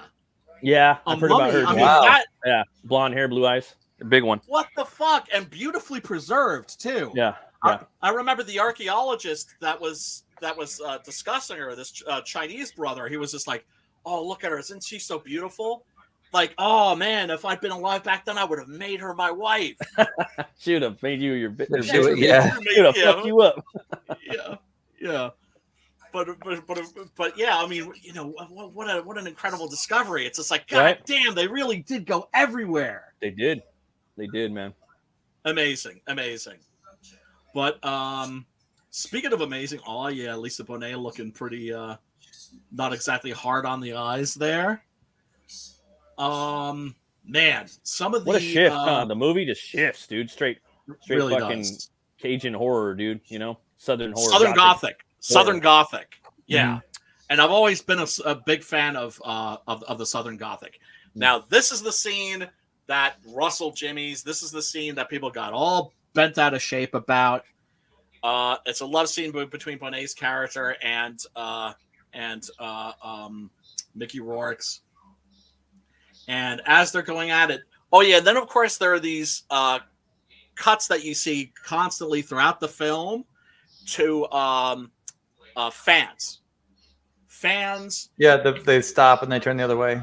Yes, and also images of wheels turning and chains, and of course of a elevator descending. Yeah. But yeah, I can't show it here, but the love scene that they had here, where they start going at it, and then it starts like I think it's raining and there's water pouring down, blood and it's mixing with the blood from his hand, and then next thing you know, like blood is raining on them as they're going at it on his back and shit. Yeah, and that's what got this movie an X rating. Yeah, that was pretty. They pretty hardcore, man. They showed a lot of stuff. Like I'm sure there's plenty on the cutting room. We see Mickey Rourke's ass going up and down. Come on, a lot. Dude. Like you're gonna. I understand for the ladies. All right. Yeah, well, the implications are that he has to go that high. I'm like, you're gonna figure out how to plug that thing back in every time. Yeah, seriously, dude. Just a little. That's that little bump and grind. But they had to go back and do a little judicious editing. Yeah. And I got a feeling that they were probably cutting a lot of Lisa Bonet out of that scene. Because, she was like America's sweetheart. Because, the purest man in America, America's father at that time was Bill Cosby, and she was on the Cosby Show. And I mean, the MPAA is that stupid, from what I've heard. Do you think that she took this role and got into it as well? I mean, yes, because yes. out of spite. Not out of spite. Not out of Well, spite. some. I mean, like, he's gonna hate this. I'm gonna put myself into it and fuck him. There's no way that she didn't know. I think what she wanted to do was she wanted to break away from that wholesome image. Right. But do you think that she knew what he was doing? Do you think that she knew what Bill Cosby was doing? That's a really good question. That's a really good question. I don't know. But according to Patton Oswalt, when that shit really came out, he said it was like it was the worst kept secret in Hollywood. Mm-hmm. Well, yeah. And you always hear that. It's just like, yeah, everybody knew. And didn't say anything. Didn't say anything. But Harvey Cosby. Yeah, well, you know, a lot of the, you know, I'm not going to defend either of those motherfuckers, but Harvey Weinstein, a lot of the abuse that was going on was consensual. Like, you know, what's her face, Asia Argento, for instance, claimed that, like, you know, was crying me too, but she was actually having like a prolonged relationship with the guy, where like whenever she was in town, they would hook up. Right, willfully. Yeah, it's not just like, give me the role and then you'll never see me again. Yeah, absolutely. Yep. Give me the role and I'll see you next week. Yeah. So what I'm saying is Asia Argento pretended that she was a victim when really she was just a ho. One of the things that I noticed about yeah, I mean, bartering, you know, barter system, trading sets for movies. Libertarianism. Yeah, I mean, I think it should be legal. I always felt that prostitution should be legal, or at least decriminalized. It is one of the oldest professions. Well, that, and also it's like when you've been to a country like Holland, when you've been to like the Netherlands, and you see that prostitution's decriminalized there. The lives of the prostitutes are 100,000 times better. Yeah, because it's always going to be there. It's always going to happen. At least, you know, these girls they don't have pimps beating the crap out of them. They run their own businesses. They get their shots. They get their checkups. The Board of Health is always keeping an eye on them. Damage control at the very least, you know, because you're never gonna get, you know, certain things you're never gonna get rid of. But yeah, gumbo, which looks really good. Kind of. Yeah. For now. And did you ever notice whenever he picks up something, like, you know,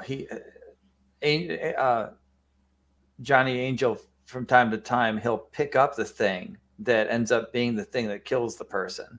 Yep.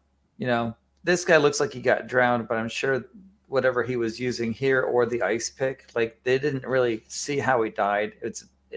You can assume that he was drowned, but yes. How do you do that? You don't drown somebody. You would have had to have killed him first. I don't know, because it happened during the day. Yeah, there's people there. Yeah, I mean, it's possible that this fellow got drowned in the gumbo. It could also have been that he was shanked with an ice pick and then dumped in the gumbo. Yeah. It's not clear. The implication is that he was drowned, I think, because it's just more horrific. And it's a more hideous death. Yeah, because they got to get rid of all that gumbo. Yes. Maybe. Yes. Yeah. So he just fucked up a bunch of people's dinner. Throw him in with the ribs. There you go. A little long pig. So anyway, I distinctly remember seeing, because this is a film that rewards multiple viewings. This is one of those films that when you watch it a second time, it's a completely different film, right? Because you know what's going on. The mystery has been solved. I mean, you understand but you're noticing things that you didn't notice the first time around, right? And I love films that are designed like this. And this is the part of the film, this conversation is where things, I think, really start to go off the rails. And I mean, like, not in a bad way. I mean, in like a good way. Where you're starting to realize, like, oh, there's something way more sinister going on here. And your mind is starting to go with his into areas that are deeply uncomfortable. Because remember, Harry Angel is a bit of an amnesiac. shell-shocked from the war, a lot like the guy that he's looking for, who was a crooner that was also damaged by the war. And the similarities between him and the guy that he's looking for, this missing crooner, are getting closer and closer and closer and closer. And it's funny too how he he's like, I don't know what you're talking about. Yeah, all right, fine, I praise Satan. All right. He just starts like going up, just admitting everything, the aristocrat. Yeah, I'm not too hip on the delivery of any of the lines, except like Mickey Rourke, Lisa Bonet, and a few other people. But like some of the conversations he had with some of the other actors, I'm like, they're not really delivering that well. Like I saw him summon Lucifuge. I thought this guy came correct. This guy? Yeah. I don't know. He seemed like I saw him pull out the kid's heart and wolf it down while it was still beating. Yeah, but I don't know. Maybe I was expecting too much. It seems like he wasn't as upset as he would have been if he had to admit having seen something like that. I don't know. In my opinion, it seems like he was excited. He was happy. He was joyful. He was happy. He was excited. He's a pure Satanist, and his daughter. Yeah, he was just like, it was awesome. Yeah. Yeah. I don't know. Raise the eyebrows a little bit more. I'm picky. No, that's okay. That's okay. Alan Parker, I think. God, what would he be best known for? I guess Mississippi Burning. He also did Pink Floyd's The Wall, which is one of the movies of which I know some people love. I absolutely fucking can't stand. I never got into Pink Floyd. Sorry. I love early Pink Floyd. I don't like that particular album. I think that there's like 3 good songs on it. Yeah. Right? I think there's like 3 good songs on The Wall. It's more, I'm more of a David Gilmour guy than I am a Roger Waters kind of a dude. Mm-hmm. And the movie of The Wall, I think, is almost like it's almost offensive to me. I refer to it as depression porn. Right? It romanticizes depression and mental illness. And having had some intimate experience with those things, trust me, there's nothing romantic about that shit. It's just pure suckage. And but I know it has its fans, and that's all good. I'm never gonna like tell people not to like whatever it is that gets them off, unless it's a Rob Zombie movie. In which case they shall be judged and dealt with. Go watch Halloween, Brian. Go watch Halloween with Dee Wallace and Malcolm McDowell. Yeah. Why isn't ID Crisis on here anyway, dude? He's working. He's busy. Homeboy's busy. He's busy. Okay. And still waiting on Mr. Figaro, but he drops out. Figaro. Oh man. Yeah, I don't know if Figaro's coming, dude. I think he's kind of not coming. Yeah, I kind of got that feeling too. But he is certainly he was in the his house anytime he should decide to pop into the his house. And regardless of whether Anthony shows up or not, we're still taking a look at his damn book. That's for sure. Sorry about that. How dare you, sir? How dare you? I know. It's just one of those things. Like I see the log and I'm like, oh, maybe I should click that to see what happens. He's like, please. I'm already here. He's at work. Yeah. It is a Siminator. Hail Sim. Figs is at work. But yeah, I had a cat named Figaro, and I miss him terribly. He was a little black cat, like super duper, like coolest cat ever, man. I miss that dude terribly. Yeah. There's the cat. We had a corral of baby kittens, which is redundant, but had to make a corral out of the board that I cut. And so they're in the middle of the living room. We've got the shit box over there, the food box over there. Yeah. Their cats are little kittens. They're getting the two things confused. They're taking a dump in their food. Yeah. So this one little black cat, among all of them, there's this one little black cat. And on more than one occasion, I've seen him on his back, mouth open, tongue hanging out. And I'm like, wake up. I give him little puffs of air. I'm like, are you there? Are you waking? He's like, wake up. And now she's the biggest. Her name is Selena because she's black. And she's got this little white bikini down in the bikini area. Aww. But now she's that's the cute. biggest one. She's so big and so black. She's bending light. Aw. Yeah. She was the runt, and now. Oh, Runt of the Litter Cats. Yeah. Oh, they're the best. They're Yeah. like really extra, like sweet, extra cuddly. Guys, I'm just gonna pop upstairs real quick and get a refill because I'm just like drinking just straight water here, and I need more caffeination. If you guys could just hold the fort for me for a minute. Yeah, sure. For sure, All right. man. Hold on. Let me just put up my. Hold on. My.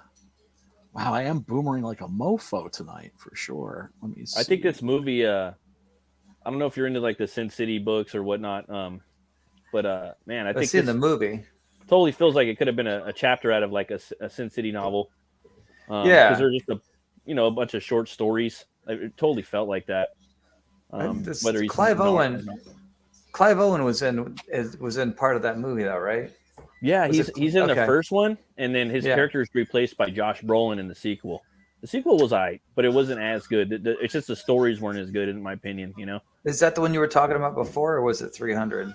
I was talking about that 300. Yeah. I liked actually 300. I like the second one too because that one's just told from the Navy's perspective during the same time, and it coincides with the history books too. I forgot the name of the was it Themistocles? I forgot the name of the naval general, but he was out on the sea taking care of the battle from the naval standpoint, while Leonidas was on the hoplite gates fighting off the Persians from that angle. So it's basically like parallel editing. Like while this was happening. Yeah, they're like maybe That's a day cool. or two off, and you have Xerxes. He's still there too, and he from my understanding, Frank Miller didn't put out the second book until after the movie came out, and the second book's just called Xerxes. Okay. So, but that it's cool. I own it. It's got some cool some cool cinematography and some cool fight choreography as well. But the that first 300 in the book, that's awesome, man. The book's like big old book too. I just bought the book too. Yeah, it's sticking out. It's sticking out of the shelf downstairs. Oh, you got it too? Yeah. I like that poster you got behind you. I saw the art that you posted earlier today. Thanks. That's man. crazy. Yeah. I like the slug Appreciate coming out of the back of the guy's head. That's nice. Oh, yeah. I figured maybe I'll put some new. Thanks, man. I figured I'd put some new artwork up.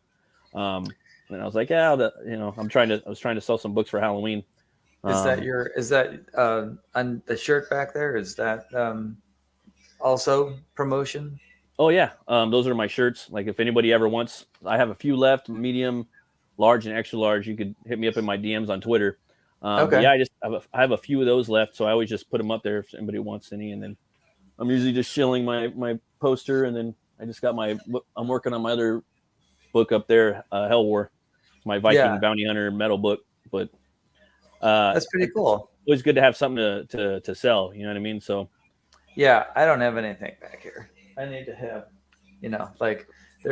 I have this nice ladder that I used to paint the room with. I haven't put that away yet. I wish I had a better collection. I mean, I do got a collection of figures and stuff, but I haven't set it up, and I just kind of focused everything on my comic stuff right now. And well, I was planning on taking my iPad downstairs and doing this downstairs because on my bookcase I've got like a first edition Star Trek technical manual and the compendium, and I've got have you ever heard of art or before it was Diamond Select Toys, it was Art Asylum, and I have a Type 1, Type 2 phaser, from the show, from the original series, so that's down there. And all my models are down there, but right now they're all in their boxes because I ended up taking some stuff out of my office. And but I was thinking about maybe next time I just have it down there, so it would just be like me and my iPad, and then everything would be behind me, and you guys could see the dry dock and stuff like that. That's cool, man. So it's always good to have something to look at, I guess. Yeah. Well, I mean, and there's a TV back there too. So I mean, it's a smart. It's not too smart. It's a smart TV, but it takes you hit the power button and you gotta wait, and then you hit the select and you gotta wait. you know. I used to just have like a white wall behind me, and someone was like, "Hey, dude, that's all you got back there." I'm like, "All right." So then, I said, "All right, well, I got a banner from when I used to do cons. I got that, and then I got my T-shirts, and I could put some of my artwork up if and things like that. If people want to ask about it, I can pull it down and show them what I'm working on whenever, And that's how I do all my work. I do it on this thing. I don't do it on a drafting table anymore. I have a drafting table, but I don't use it anymore. So is that a piece of masonite? That it's just an artboard. You can get at like Hobby Lobby for like $7. Oh, cool. Just that. And they have bigger ones too. I want to get a bigger one. Yeah, that's masonite. That's like it's like a thin version of the stuff that they used to side houses with. Oh yeah, and this is good to pack up. You can get it cut like Home Depot if you're gonna like ship off some really cool art. Like throw a handle in there. Yeah, that's awesome. That's one of the reasons why Sid Mead's drawings are only so big, because when he was doing his hand renderings, they're like, "Why is it your stuff is only this big?" He goes, "Well, I can't reach that far." Yeah, it's hand done. Oh yeah. This is a great little book right here. It has lots of Sid Mead's drawings. Yeah. Is that hardcover? Yep. Nice. Ooh, nice. Yeah, I have stuff. I have some stuff. I'm just a sucker for like costume designs, conceptual illustrations. The stage where they first start putting the movie on paper. Aside from the screenplay, when they start visualizing it, I'm just a sucker for that stuff. Me too. The amount of detail that they put into the sets, though, is bonkers. I mean, oh my god, the stickers and then the weathering on the stickers and the stuff like it's a real world. You really believe, like, boom, you've been dropped into this world, and that was one of the reasons I was baffled by how the critics were just really not feeling it. What Angel Heart? No, we're talking about Blade Runner. Yeah, the remake the sequel? No, the original. Like, okay. Yeah, the original Blade Runner, the critics were back in the day, not feeling that, not feeling that movie at all. Now it's like a whole genre, like cyberpunk, and now it's part of the whole like cinematic. Well, now it's regarded rightly as a classic, and like I said, I thought it would maybe take 20, 25 years, and I was wrong. It took 15. Yeah. But eventually, it got recognized. But like I said, it's one of those rare movies that, like, while I was watching it, I was like, "Oh shit, this is a fucking instant classic." Right. Not that there haven't been some films that, but you also have critics that misunderstood movies like the Scarface remake, for instance, the Brian De Palma one. With, I mean, critics were like slamming that movie for things where I was just like, y'all really didn't get the joke, did you? Right? Like, it's like, he said the F word like 100,000 times. It's like, yeah, that's the point. It's hilarious. But you missed that joke. You completely went over people's heads. People did really. Frank. That's another movie. Yeah, that's another movie that I remember, like, thinking was an instant classic, where I was just like, this is awesome. And the critics were just like, yeah, they just did not get it. But fortunately, people later on did. Oh, Sim and the Hizzy. What up, Sim? Everybody, go back. Tales from the Natverse 2, by the way. I believe that's still... I don't know if that's still available on the Kickstarters. I'm pretty sure that's still available on the Indiegogos. And his website, his Inkslayer Entertainment. He's got some books up there. Thank you, brother. Thank you. See, Matt always got my back, always got your back. Keith Comics is backing you up. What up, Keith? Yeah, critics hated the thing. Yeah, they did.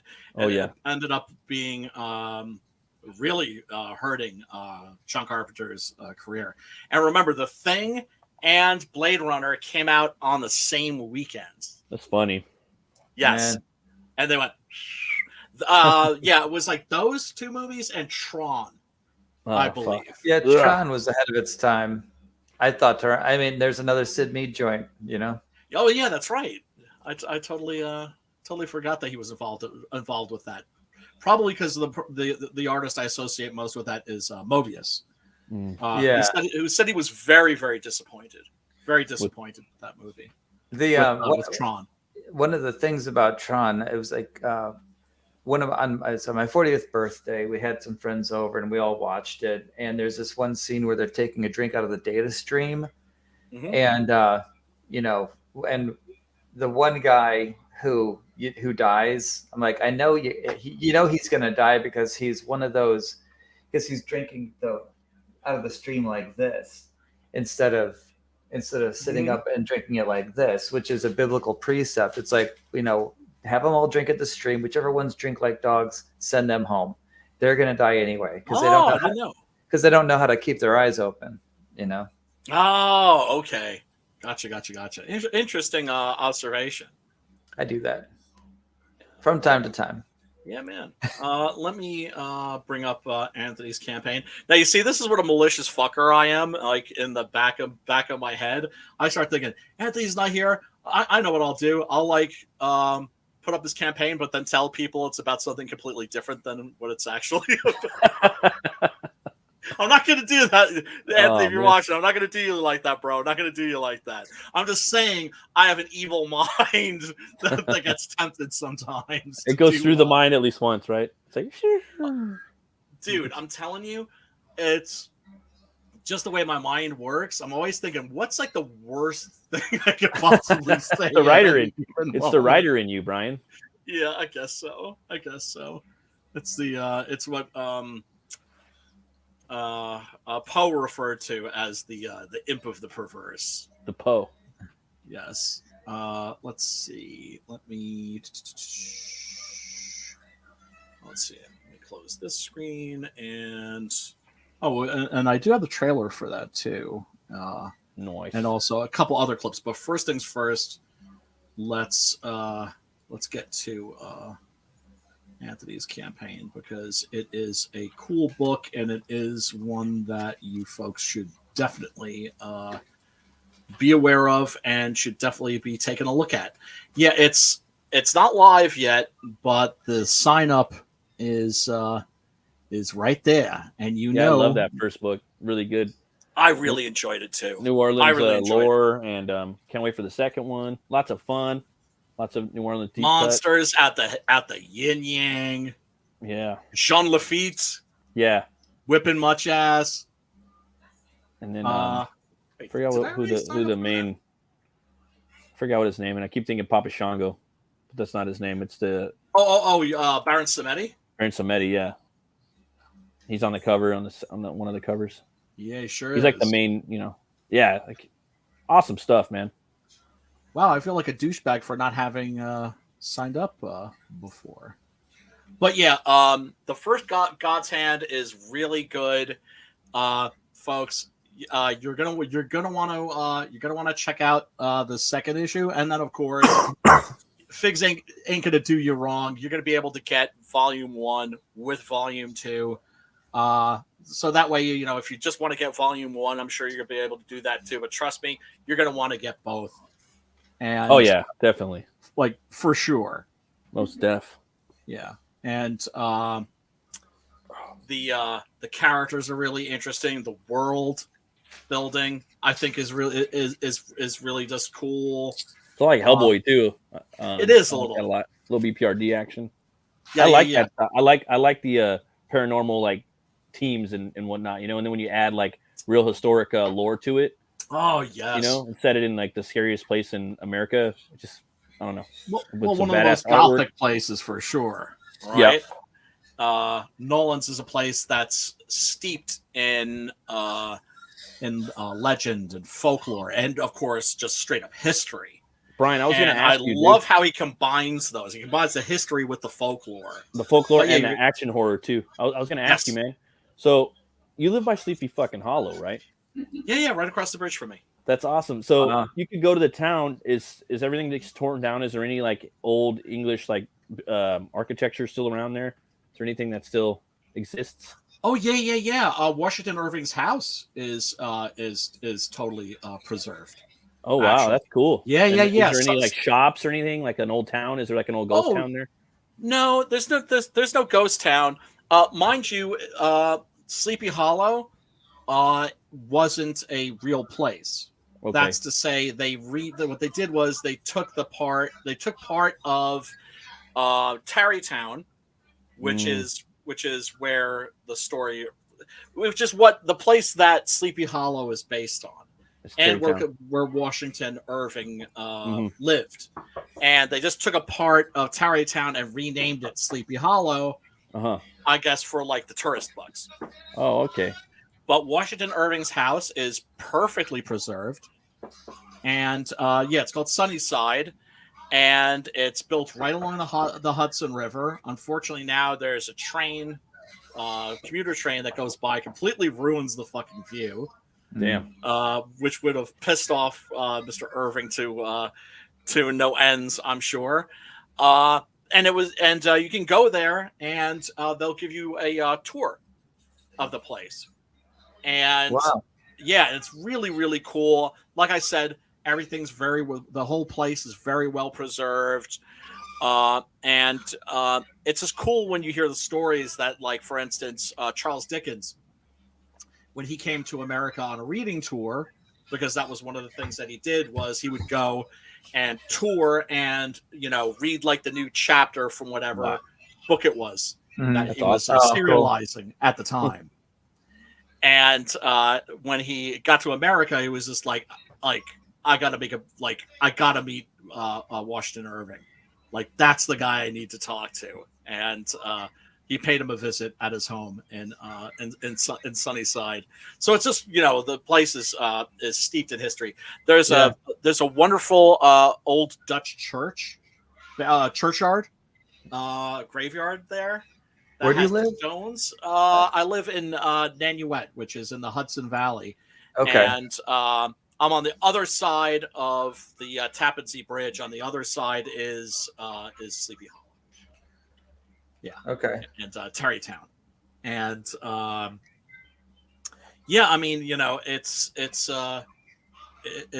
there are some old beautiful places there, but also remember that this is America, and we don't believe in preserving our historic buildings. I know.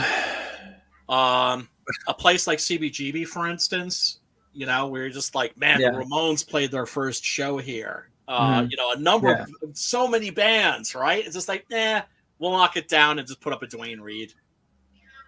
We just so that's just an American thing. We don't believe in preserving that stuff. But power and responsibility are separate. Completely. But the Rockefeller estate still exists, of course, because of the Rockefellers, because they're still running shit, right? Yeah. And Washington Irving's home, luckily, has been like completely preserved because he was somebody that was very famous in his own lifetime. Yeah. Poe's house in the Bronx still exists. Okay.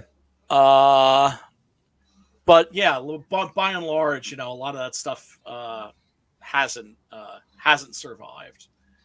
But a couple things have, at least. But like I said, in America, it's like we don't believe in preserving our historic buildings, like, at all.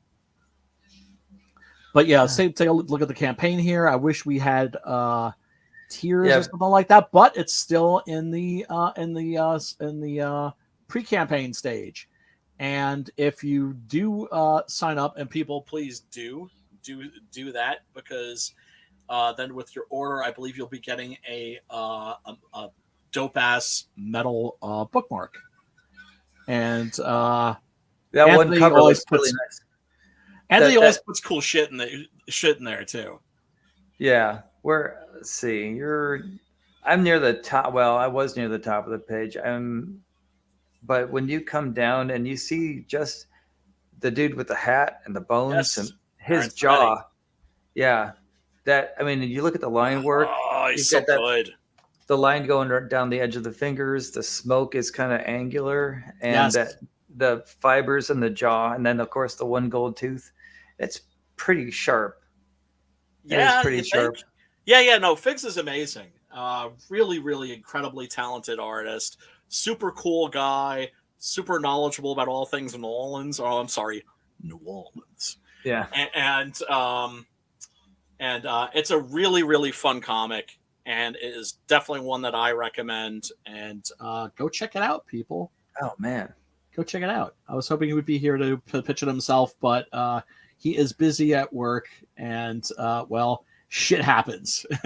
And we understand, Anthony. Don't worry, brother. We got you back. We got you, Bizak.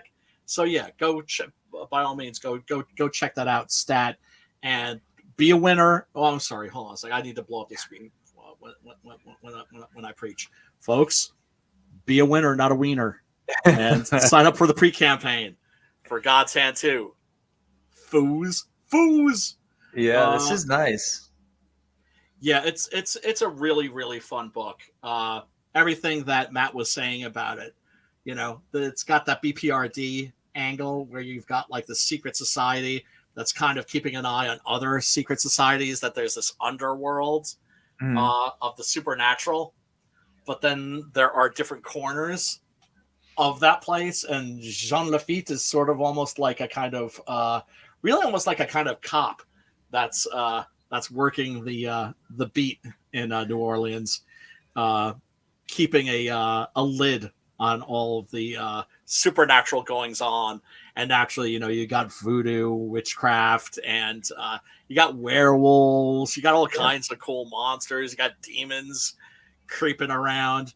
Yeah, there's technology though too. You see this. It looks like it looks like headphones with cat ears and a digital screen. Oh, let me see. And right after she gets done, the scene. Right, I mean, the camera angle where you're looking through the cut. You're looking through the cut at the person that's cutting open the thing you're looking through. You know what I mean? Right. Yeah. Yeah. Oh, I mean, oh God, this is just really, really fun stuff, folks. Really fun stuff. And I mean, if you go onto Indiegogo projects, you can actually get a really good sample, and it makes you want to buy it so that you can like own it. Like some people I've seen the movie, and other people go, I own it. I have a hard copy of the DVD, like a hard copy of this thing. This is really nice. I feel like a dick because I my copy is like in the is in a long box in my closet. But like I said, it's kind of a little bit off today. Is it UV protected? I mean, if not, then no. It's just like because it should be in the closet. No. I'm saying it's in the closet because that's where I keep my long boxes, and this is in like my very first CG long box, like when I filled up my first long box of CG books. I was like, that was cool. That was like a very a cool moment. Frankie says, my old neighborhood in New York had a famous restaurant that was part of the Pony Express, and they leveled it for an Arby's. What man. In the actual fuck? That's what I'm talking about. Thank you. That's exactly what I'm talking about. Yeah, they just like, fuck it. Like, right. CBGB, fuck it. Let's, nuke the place and just fucking put up a Dwayne Reed because we need another one of those. Hey, or Brian. Starbucks. How about another fucking Starbucks? Sorry to leave, man. Go ahead, brother. My kids. Oh, no worries, brother. Thank you so much for holding it down with us, dude. No, I'd love to be here, man. My kids are going nuts in the room. I had to go back. I got them the complete Beetlejuice cartoon, like all the seasons. That's an award-winning show. It's great. But awesome. I think you should do a Sleepy Hollow lore fucking book. I think that'd be awesome. Like with what do you say, Tinseltown? Something with that, dude. Like there was a TV show that's pretty decent. The first season, there's 4 seasons, but it gets worse as it goes on. But dude, that could be something awesome in there. Possibly. Yeah, the whole like New England, like you combined that with like Salem. Oh man, I've got a friend who lives in Salem, as a matter Sleepy Hollow, Salem. Like you could do a whole like badass, there's style fucking horror like type book. No, it's a great idea. I mean, I've kind of kicked around those ideas before, but nothing in the works yet. Nothing planned yet. But in the future, absolutely, I would love to. But Matt, go attend to your family first. And I think he just always family here. You know it. And everybody, go check out Butch Cleaver too. And we're gonna take a look at that too after you peace out for sure, brother. Oh, and tell these. Wait, hold on. Tell these. Oh, I don't where got they to can bounce. find you. I don't got to Oh, bounce. you don't have to bounce. No. Oh, I'm sorry. I thought you had to bounce. Okay. Nah, I just had to take care of him real quick. Oh, okay. Go give him a like. Take care of them. Like take care of them. Yeah. Sit down. Shut up. Hit play. Check up on No. them, making sure they're not man. burning things down. Yeah, man. But yeah. Let's see. I guess we probably should. Let's see. Let's take a real quick look at the trailer for Angel Heart, so these folks get a idea of the film that we're talking about. And let's see. Please God, don't let me boomer this now. It's every 20 seconds. That's where you got to pause it if you care. Yep. If you No, I don't give a fuck. No, I don't give a fuck. I don't give a fuck.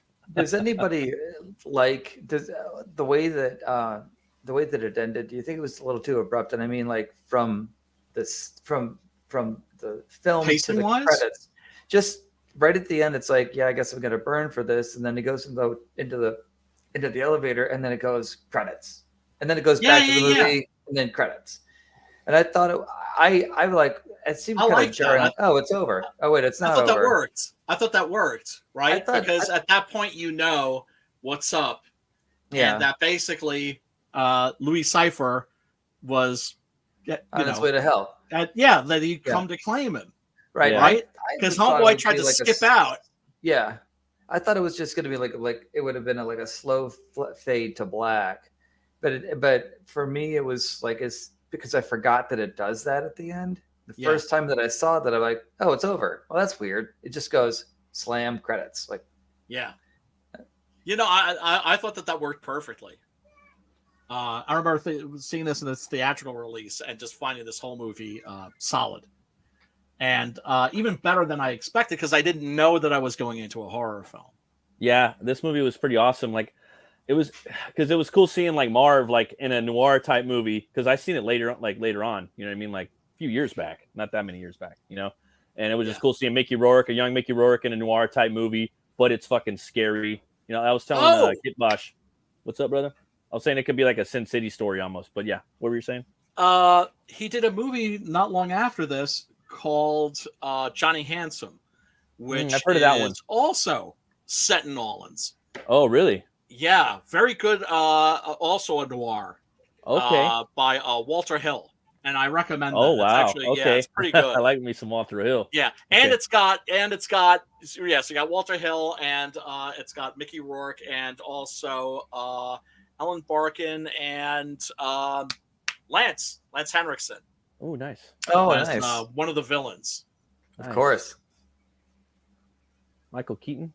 Wait, I didn't write that. That ain't me, people. Really? What you doing over there, Brian? Oh, I think Pops is like, oh man, if Pops can just like write shit and put my name on it, That's Pop Christgau, dude. He can mess with he can fuck my shit up. All right, let's take a quick look at this, folks.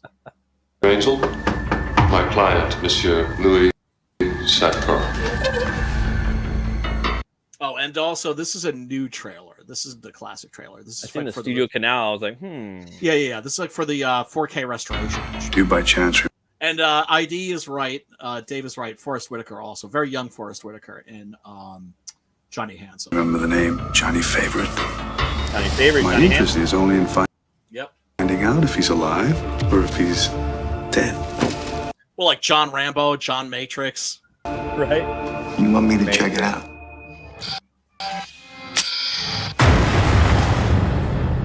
A private detective paid to snoop around. He's dead, Mr. Angel. Well, you know what they say about slugs. They always leave slime in their tracks. Are you afraid? Yeah, I'm afraid.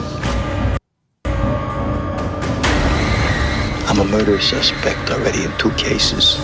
Did you kill him? No, but the cops might think I did. The Prince of Darkness protects the powerful.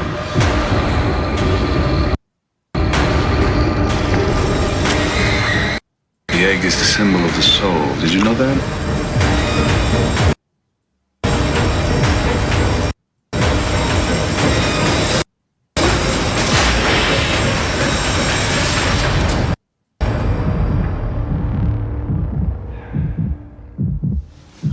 It's funny, I have a feeling I've met you before. Nice. Yeah. What's cool about that is that it maintains the mystery. Yeah. It doesn't like let you know like, yeah, this is a supernatural horror film. Though obviously, folks, if you've been watching this, we've given that away. Yeah. But if you haven't seen this before, definitely give it a look. I'd like to think also we haven't given away many details of the plot. This is also one of those movies that you're going to want to watch, I think, more than once. That you're going to definitely you're going to want to watch it a second time, because when you watch it a second time, it's one of those films that when you watch it the second time, it's a completely different movie. And Yeah. Let's see. Oh yeah. Let's see. Let me just. Wait, you got a dog there? I thought I heard a tail. Yeah, I got a chain on a neck, a collar. Have any ID, stuff like that, before we begin? Sure. No, Mr. Cypher. I'm sorry, baby. I'm sorry. Mr. Cyphers. I usually don't get involved in anything really heavy. I usually handle small-time stuff, insurance jobs, divorces, things of that nature. I get lucky sometimes I handle people. But I don't know no, Karooners or anybody famous, you know? His real name was Liebling. Liebling, as I said, is a German word for darling. I don't know any Liebling either. So what is it that you guys want from me? Does this man owe you money or something? Not quite. I gave Johnny some help at the beginning of his career. So were you his, his agent? No. Now, oh God, I'm blanking on the name, and I'm embarrassed that it's on the tip of my tongue. Who was the blues guy that met the devil at the crossroads? Oh. You know who I'm talking about. Guy that met the devil at the crossroads. Somebody in the chat, help my ass out. Who's the guy that met the devil at the crossroads? Oh, I forgot, Mr. man. Cypher has a contract. Robert Johnson. Robert Johnson. Yeah. Robert Johnson. Yeah. Yes, so. Yeah. So Yeah. He's smart. gave him a little help. Certain collateral was involved at the start of his to be career. forfeited in the event of his death. Losing me a little bit. We're talking about a guy who's dead? No, he was drafted. 43, North Africa. Special Entertainment Services. There was an attack. He was badly injured about the head and face. He had amnesia. I think you call it shell shock. Shell shock. Yes. I know how that feels. Why were you in the services, Mr. Angel? Yes, I was in for a short period of time, but I got a little fucked up real quick. Excuse my language, you know, and they shipped me back home, and I sort of missed the whole shebang, you know, the war, the medals, the whole 9 yards, and I guess you could say I was lucky. Well, Johnny wasn't so lucky. He returned home a virtual zombie. Favorite's friends had him transferred to a private hospital upstate. There was some sort of radical psychiatric treatment involved. Favorite's lawyers had the power of attorney to pay the bills, things like that. But you know how these things are. He remained a vegetable, and my contract was never honored. And Louis Cypher, definitely a stickler for his contracts. I don't want to sound mercenary or anything, but you must understand that my interest in Johnny is only in finding out if he's alive or if he's dead. Each year, my office receives a signed It's either the affidavit devil or a confirming pimp with those nails. Yeah. Well, it's such a bizarre appearance and such a interesting performance, right? And especially what he's doing with his fingers until this last weekend when quite By chance, You're gonna have to scratch a Mr. bitch. Cipher and I were in the vicinity of the hospital just outside Poughkeepsie. Well, he just kind of handles them like We they're decided to check claws. for ourselves, Yeah. but, we're given misleading information. Hey, the runaround. Yes, I didn't want to cause a scene. I hate to have any sort of fuss. So I thought perhaps you could, subtly, in a more quiet manner. You want me to check it out? Check it out. Well, interesting. Did you guys notice his on the left side of his face the whole time he had scars? Like just 2 nicks. One near his cheekbone and one behind his eyebrow. No. I don't know if it's there or if they made a point of it. But it's always seemed to have like some sort of a gray, like a couple of gray lines. Oh, that's interesting. See, that's the kind of thing also that you'll notice like in a 4K render. Funny, I have a Yeah. feeling I've met you before. Oh yeah, I see that. You know how these things are. He remained. Yes, I didn't want to cause a scene. I hate to have any sort of fuss. So I thought perhaps you could.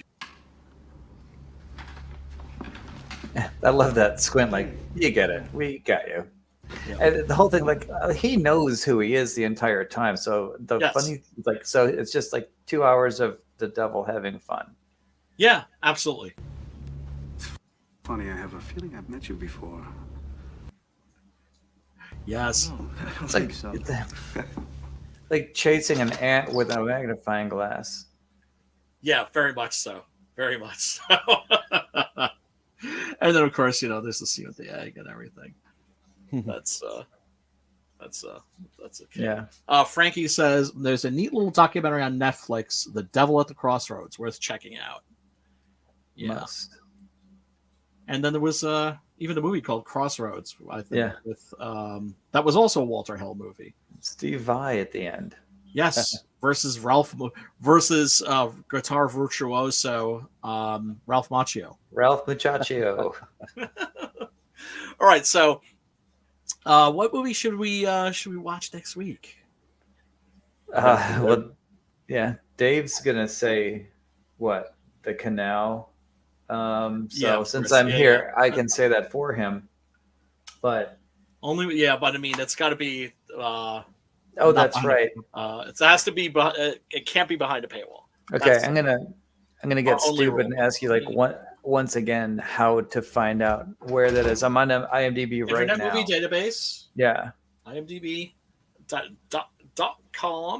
and when you put in first, you have to look for a film. Right. Right. In this case, it would be The Canal. Canal's on Tubi right now. Is it really? Yeah, it's on Tubi. Oh, okay. Then maybe we'll do that. Right. So then, but what you do is you click on the more watch options on the right hand of the screen. And yes, it's on Plex and Tubi. Okay. All right. Let's do The Canal next week, unless I think of something that I'd rather do because I'm a dick like that. But no, we'll do that. That's fine. They better be here for it, though. God damn it. Man, and Tubi just like I'm looking at all the stuff that they got Zombie 3. They have like unlimited movies, though. Yeah, now I'm not saying we need to watch the Canal because he did. I'm just saying since I'm his twin. Right. Okay, so I think if you guys have something for him, of course. Well, let's just do the Canal. I mean, he's been talking about it for yeah. Let's do that. Weeks, Okay. Yep. And oh man, they got an Angel for Satan with Barbara Steele at her freaking hottest. You guys ever seen The Bitch? 1978. No. Oh. Bitch, no. I've never seen The Bitch. It's on Tubi. I'm just like, oh, The Bitch. Okay. Oh wait, is that with Joan Collins? It kind of looks, maybe. Kind of looks like her. I think if that's the right actress I'm thinking of. Yeah. Well, there's. Yeah. Is she wearing like a bustier? Yeah, I think so. Yeah. That's that's not a horror movie. That's like softcore pornography, I think. Oh, okay. No, not that there's. Oh, there it is. Yeah. Oh man, they got Humanoids from the Deep. Oh, they got Ghost Stories. That's also a really interesting British horror movie, like a new one that was actually based on a stage play that evidently, people who saw that play said it was absolutely terrifying. Oh wow! And Really? yeah, the movie's pretty good. The movie's pretty good too. I got War of the Gargantuas. Crypt of the I was Living watching The Mummy Dead. the other night. The Mummy and Creature from the Black Lagoon, and I was watching all the old classic ones. Frankenstein, Dracula. Oh yeah, they still have they've The they classics. still have the Universal monster movies on there.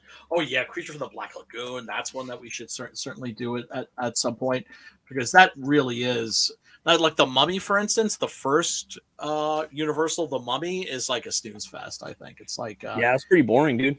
it's boring as fuck. You want the same thing with sequels? Dracula. The sequels are much better. What I liked about Dracula, though, dude, he's got the best fucking castle, bro. Oh my god! Oh I was like, yeah, look at his fucking. This is better than Gary Oldman's castle. But dude, Without a the doubt. movie, it's like fuck. But that castle, I love that castle. Yep. yeah.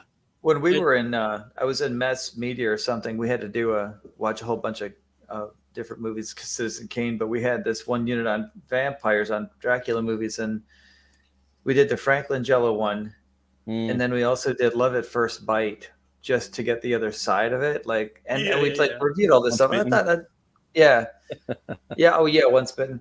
But it was pretty cool. I forgot the guy's name that does that. George Hamilton, right? Have you seen him lately? Yeah. Guy who's very famous for tanning. Yeah, tan dude. He's still tan. Tan as fuck. That is actually a pretty fun movie, though. I think I've seen that. Children of the Night, shut up. Yeah. All of the things I've missed out on, like garlic toast. Yeah, that's actually pretty good. But man, they got dolls. Yeah, when we were going through there for Bride of Frankenstein, I was looking at it and going, we don't actually need another. Like, we could probably save some money by dropping the service and just using this one instead. Oh, dude. Oh yeah, dude. I don't even use dropped anything else. Netflix a long time ago. I got rid of that 2 years ago. Ever since Cuties, I just dropped my. I just dropped Disney too, because it's just, it's kind of weak. And then I really don't use it though. The HBO Max has got some shit on there, like Deadwood. I mean, HBO's got all the best TV shows for the most part. Like they have the best TV shows, like Sopranos and Boardwalk. I mean, the list goes on. But I mean, I'm gonna probably get Paramount. I want to watch the. I hear 1776, that one about the Yellowstone prequel or whatever with Sam Elliott. My buddy told me that's the best fucking TV show ever made. No Shit. Ever made. He's like, you'll binge the whole fucking thing. He said it's brutal. I'm like, okay, I'll listen to you. It's like ching ching sold. Yeah, he's like, fuck Yellowstone. He's like, go watch that shit. He's like, it's the best TV show you'll ever see, and you can thank me later. I'm like, you just gotta set time to watch it. There's just so much stuff. It's like you're talking about some of the other TV shows, like The Sopranos, The Shield, and all that stuff. It's like there's another one too on Paramount too that I'm not thinking of. That looks really cool too. I forgot. Yeah. I mean, the Yellowstone looks cool. I mean, that's like side note. That's like shit I like too. I like the modern westerns, like Longmire. But I've heard that's great. But it's too much shit, dude. It's too much. No, too much stuff. stuff. I'm doing Deadwood. I'm not fucking around. I'm like, just all right. And the thing is, though, sometimes I don't like binging shows because you get kind of like immersed in that world and everything. Kind of like I kind of want to break out of here. But then when you do that, you start lollygagging in other shows and you never fucking finish anything. So I'm like, I'm just gonna stay on Deadwood, and then when that's done, I'll probably watch 1776, and then I might go watch The Sopranos because I never watched The Sopranos all the way through. Yeah, I mean, I could never get into it because it was like a thing where I live, right? And like suddenly, like every Italian guy was walking around acting like walking around in jogging suits and acting like they were in the mafia. It was really annoying. It was really annoying. Oh, forget about it. It's like, dude, you're not I'm German. Do you see me walking around in like an SS uniform? I mean, no. It's not exactly like a cool group of people to be emulating and hero worshiping. Is what I'm saying. But anyway, folks, thank you so much for tuning in. We really do appreciate you. Tickle the algorithm's butt with a feather by clicking the thumbs up, ring a ding ding dong, the bell for notifications. And click the subscribe button too while you're at it. Real quick, Matt, you want to tell these fine folks where they can find you and your work? Yeah, sure. You guys could find me on the Twitter at Runecutter Comic. You can also find my work at butchcleaver.com. That's where I got my horror western comics if you guys want. And if you guys want, you can check out my YouTube channel, Metal Movies and Brewskis, where I talk about metal movies, brewskis, and I have other creators on too talking about their books. And thank you, Brian, for having me on tonight. I appreciate it. Oh, dude, thank you for hanging out, man. And Joseph, do you want to or Jeff? I'm sorry. Close. Hey, it happens, especially if you see it. Then everybody. No, Joseph is better than what I usually get. No, I mean, yeah. Jeff, it's just a different spelling of Jeff than we're used to. That's all good. Exactly. Yeah, but that's a great mistake to make because normally it's Geoff. I hate that. Oh shit. God, are you serious? All the Come time. on now. All the time. What about Come on now? Yosef? All the time and sometimes on accident. I mean that's okay. If people are doing it to fuck with you, then that's legitimate. But so I might at least have an excuse. Yes, on accident. They've never seen it before. They've never seen a Toys R Us commercial. But so I'm on YouTube at Kit Bash Federation, where I glue shit together and make it look like spaceships. Yeah, he's underselling that. He's playing that shit down. Homeboy has like mad crazy. I need to have it around me. I don't have it around me. Here's one piece. This is some keyboard keys. This is a gun that I found in my couch bought from a friend, and then we've got some hand cut pieces here in his badass blaster right there. Bitchin'. So yeah, man. There you go. Yeah, it definitely comes up with some cool stuff. And also everybody, my campaign for Six Gun Gorilla. I always have to say it like Wanger would say. Gorilla. Six Gun Gorilla. Volume 2, The Great Silence, that is available on the Indiegogos. You can catch me on the Twitter at Brian Christgau, and if you want to find me on YouTube, you've probably already found me on the YouTubes at Brian Christgau once again. So everybody, thank you so much for hanging out. We really do appreciate you, and we will see you next week. Stay scared, and peace, love, and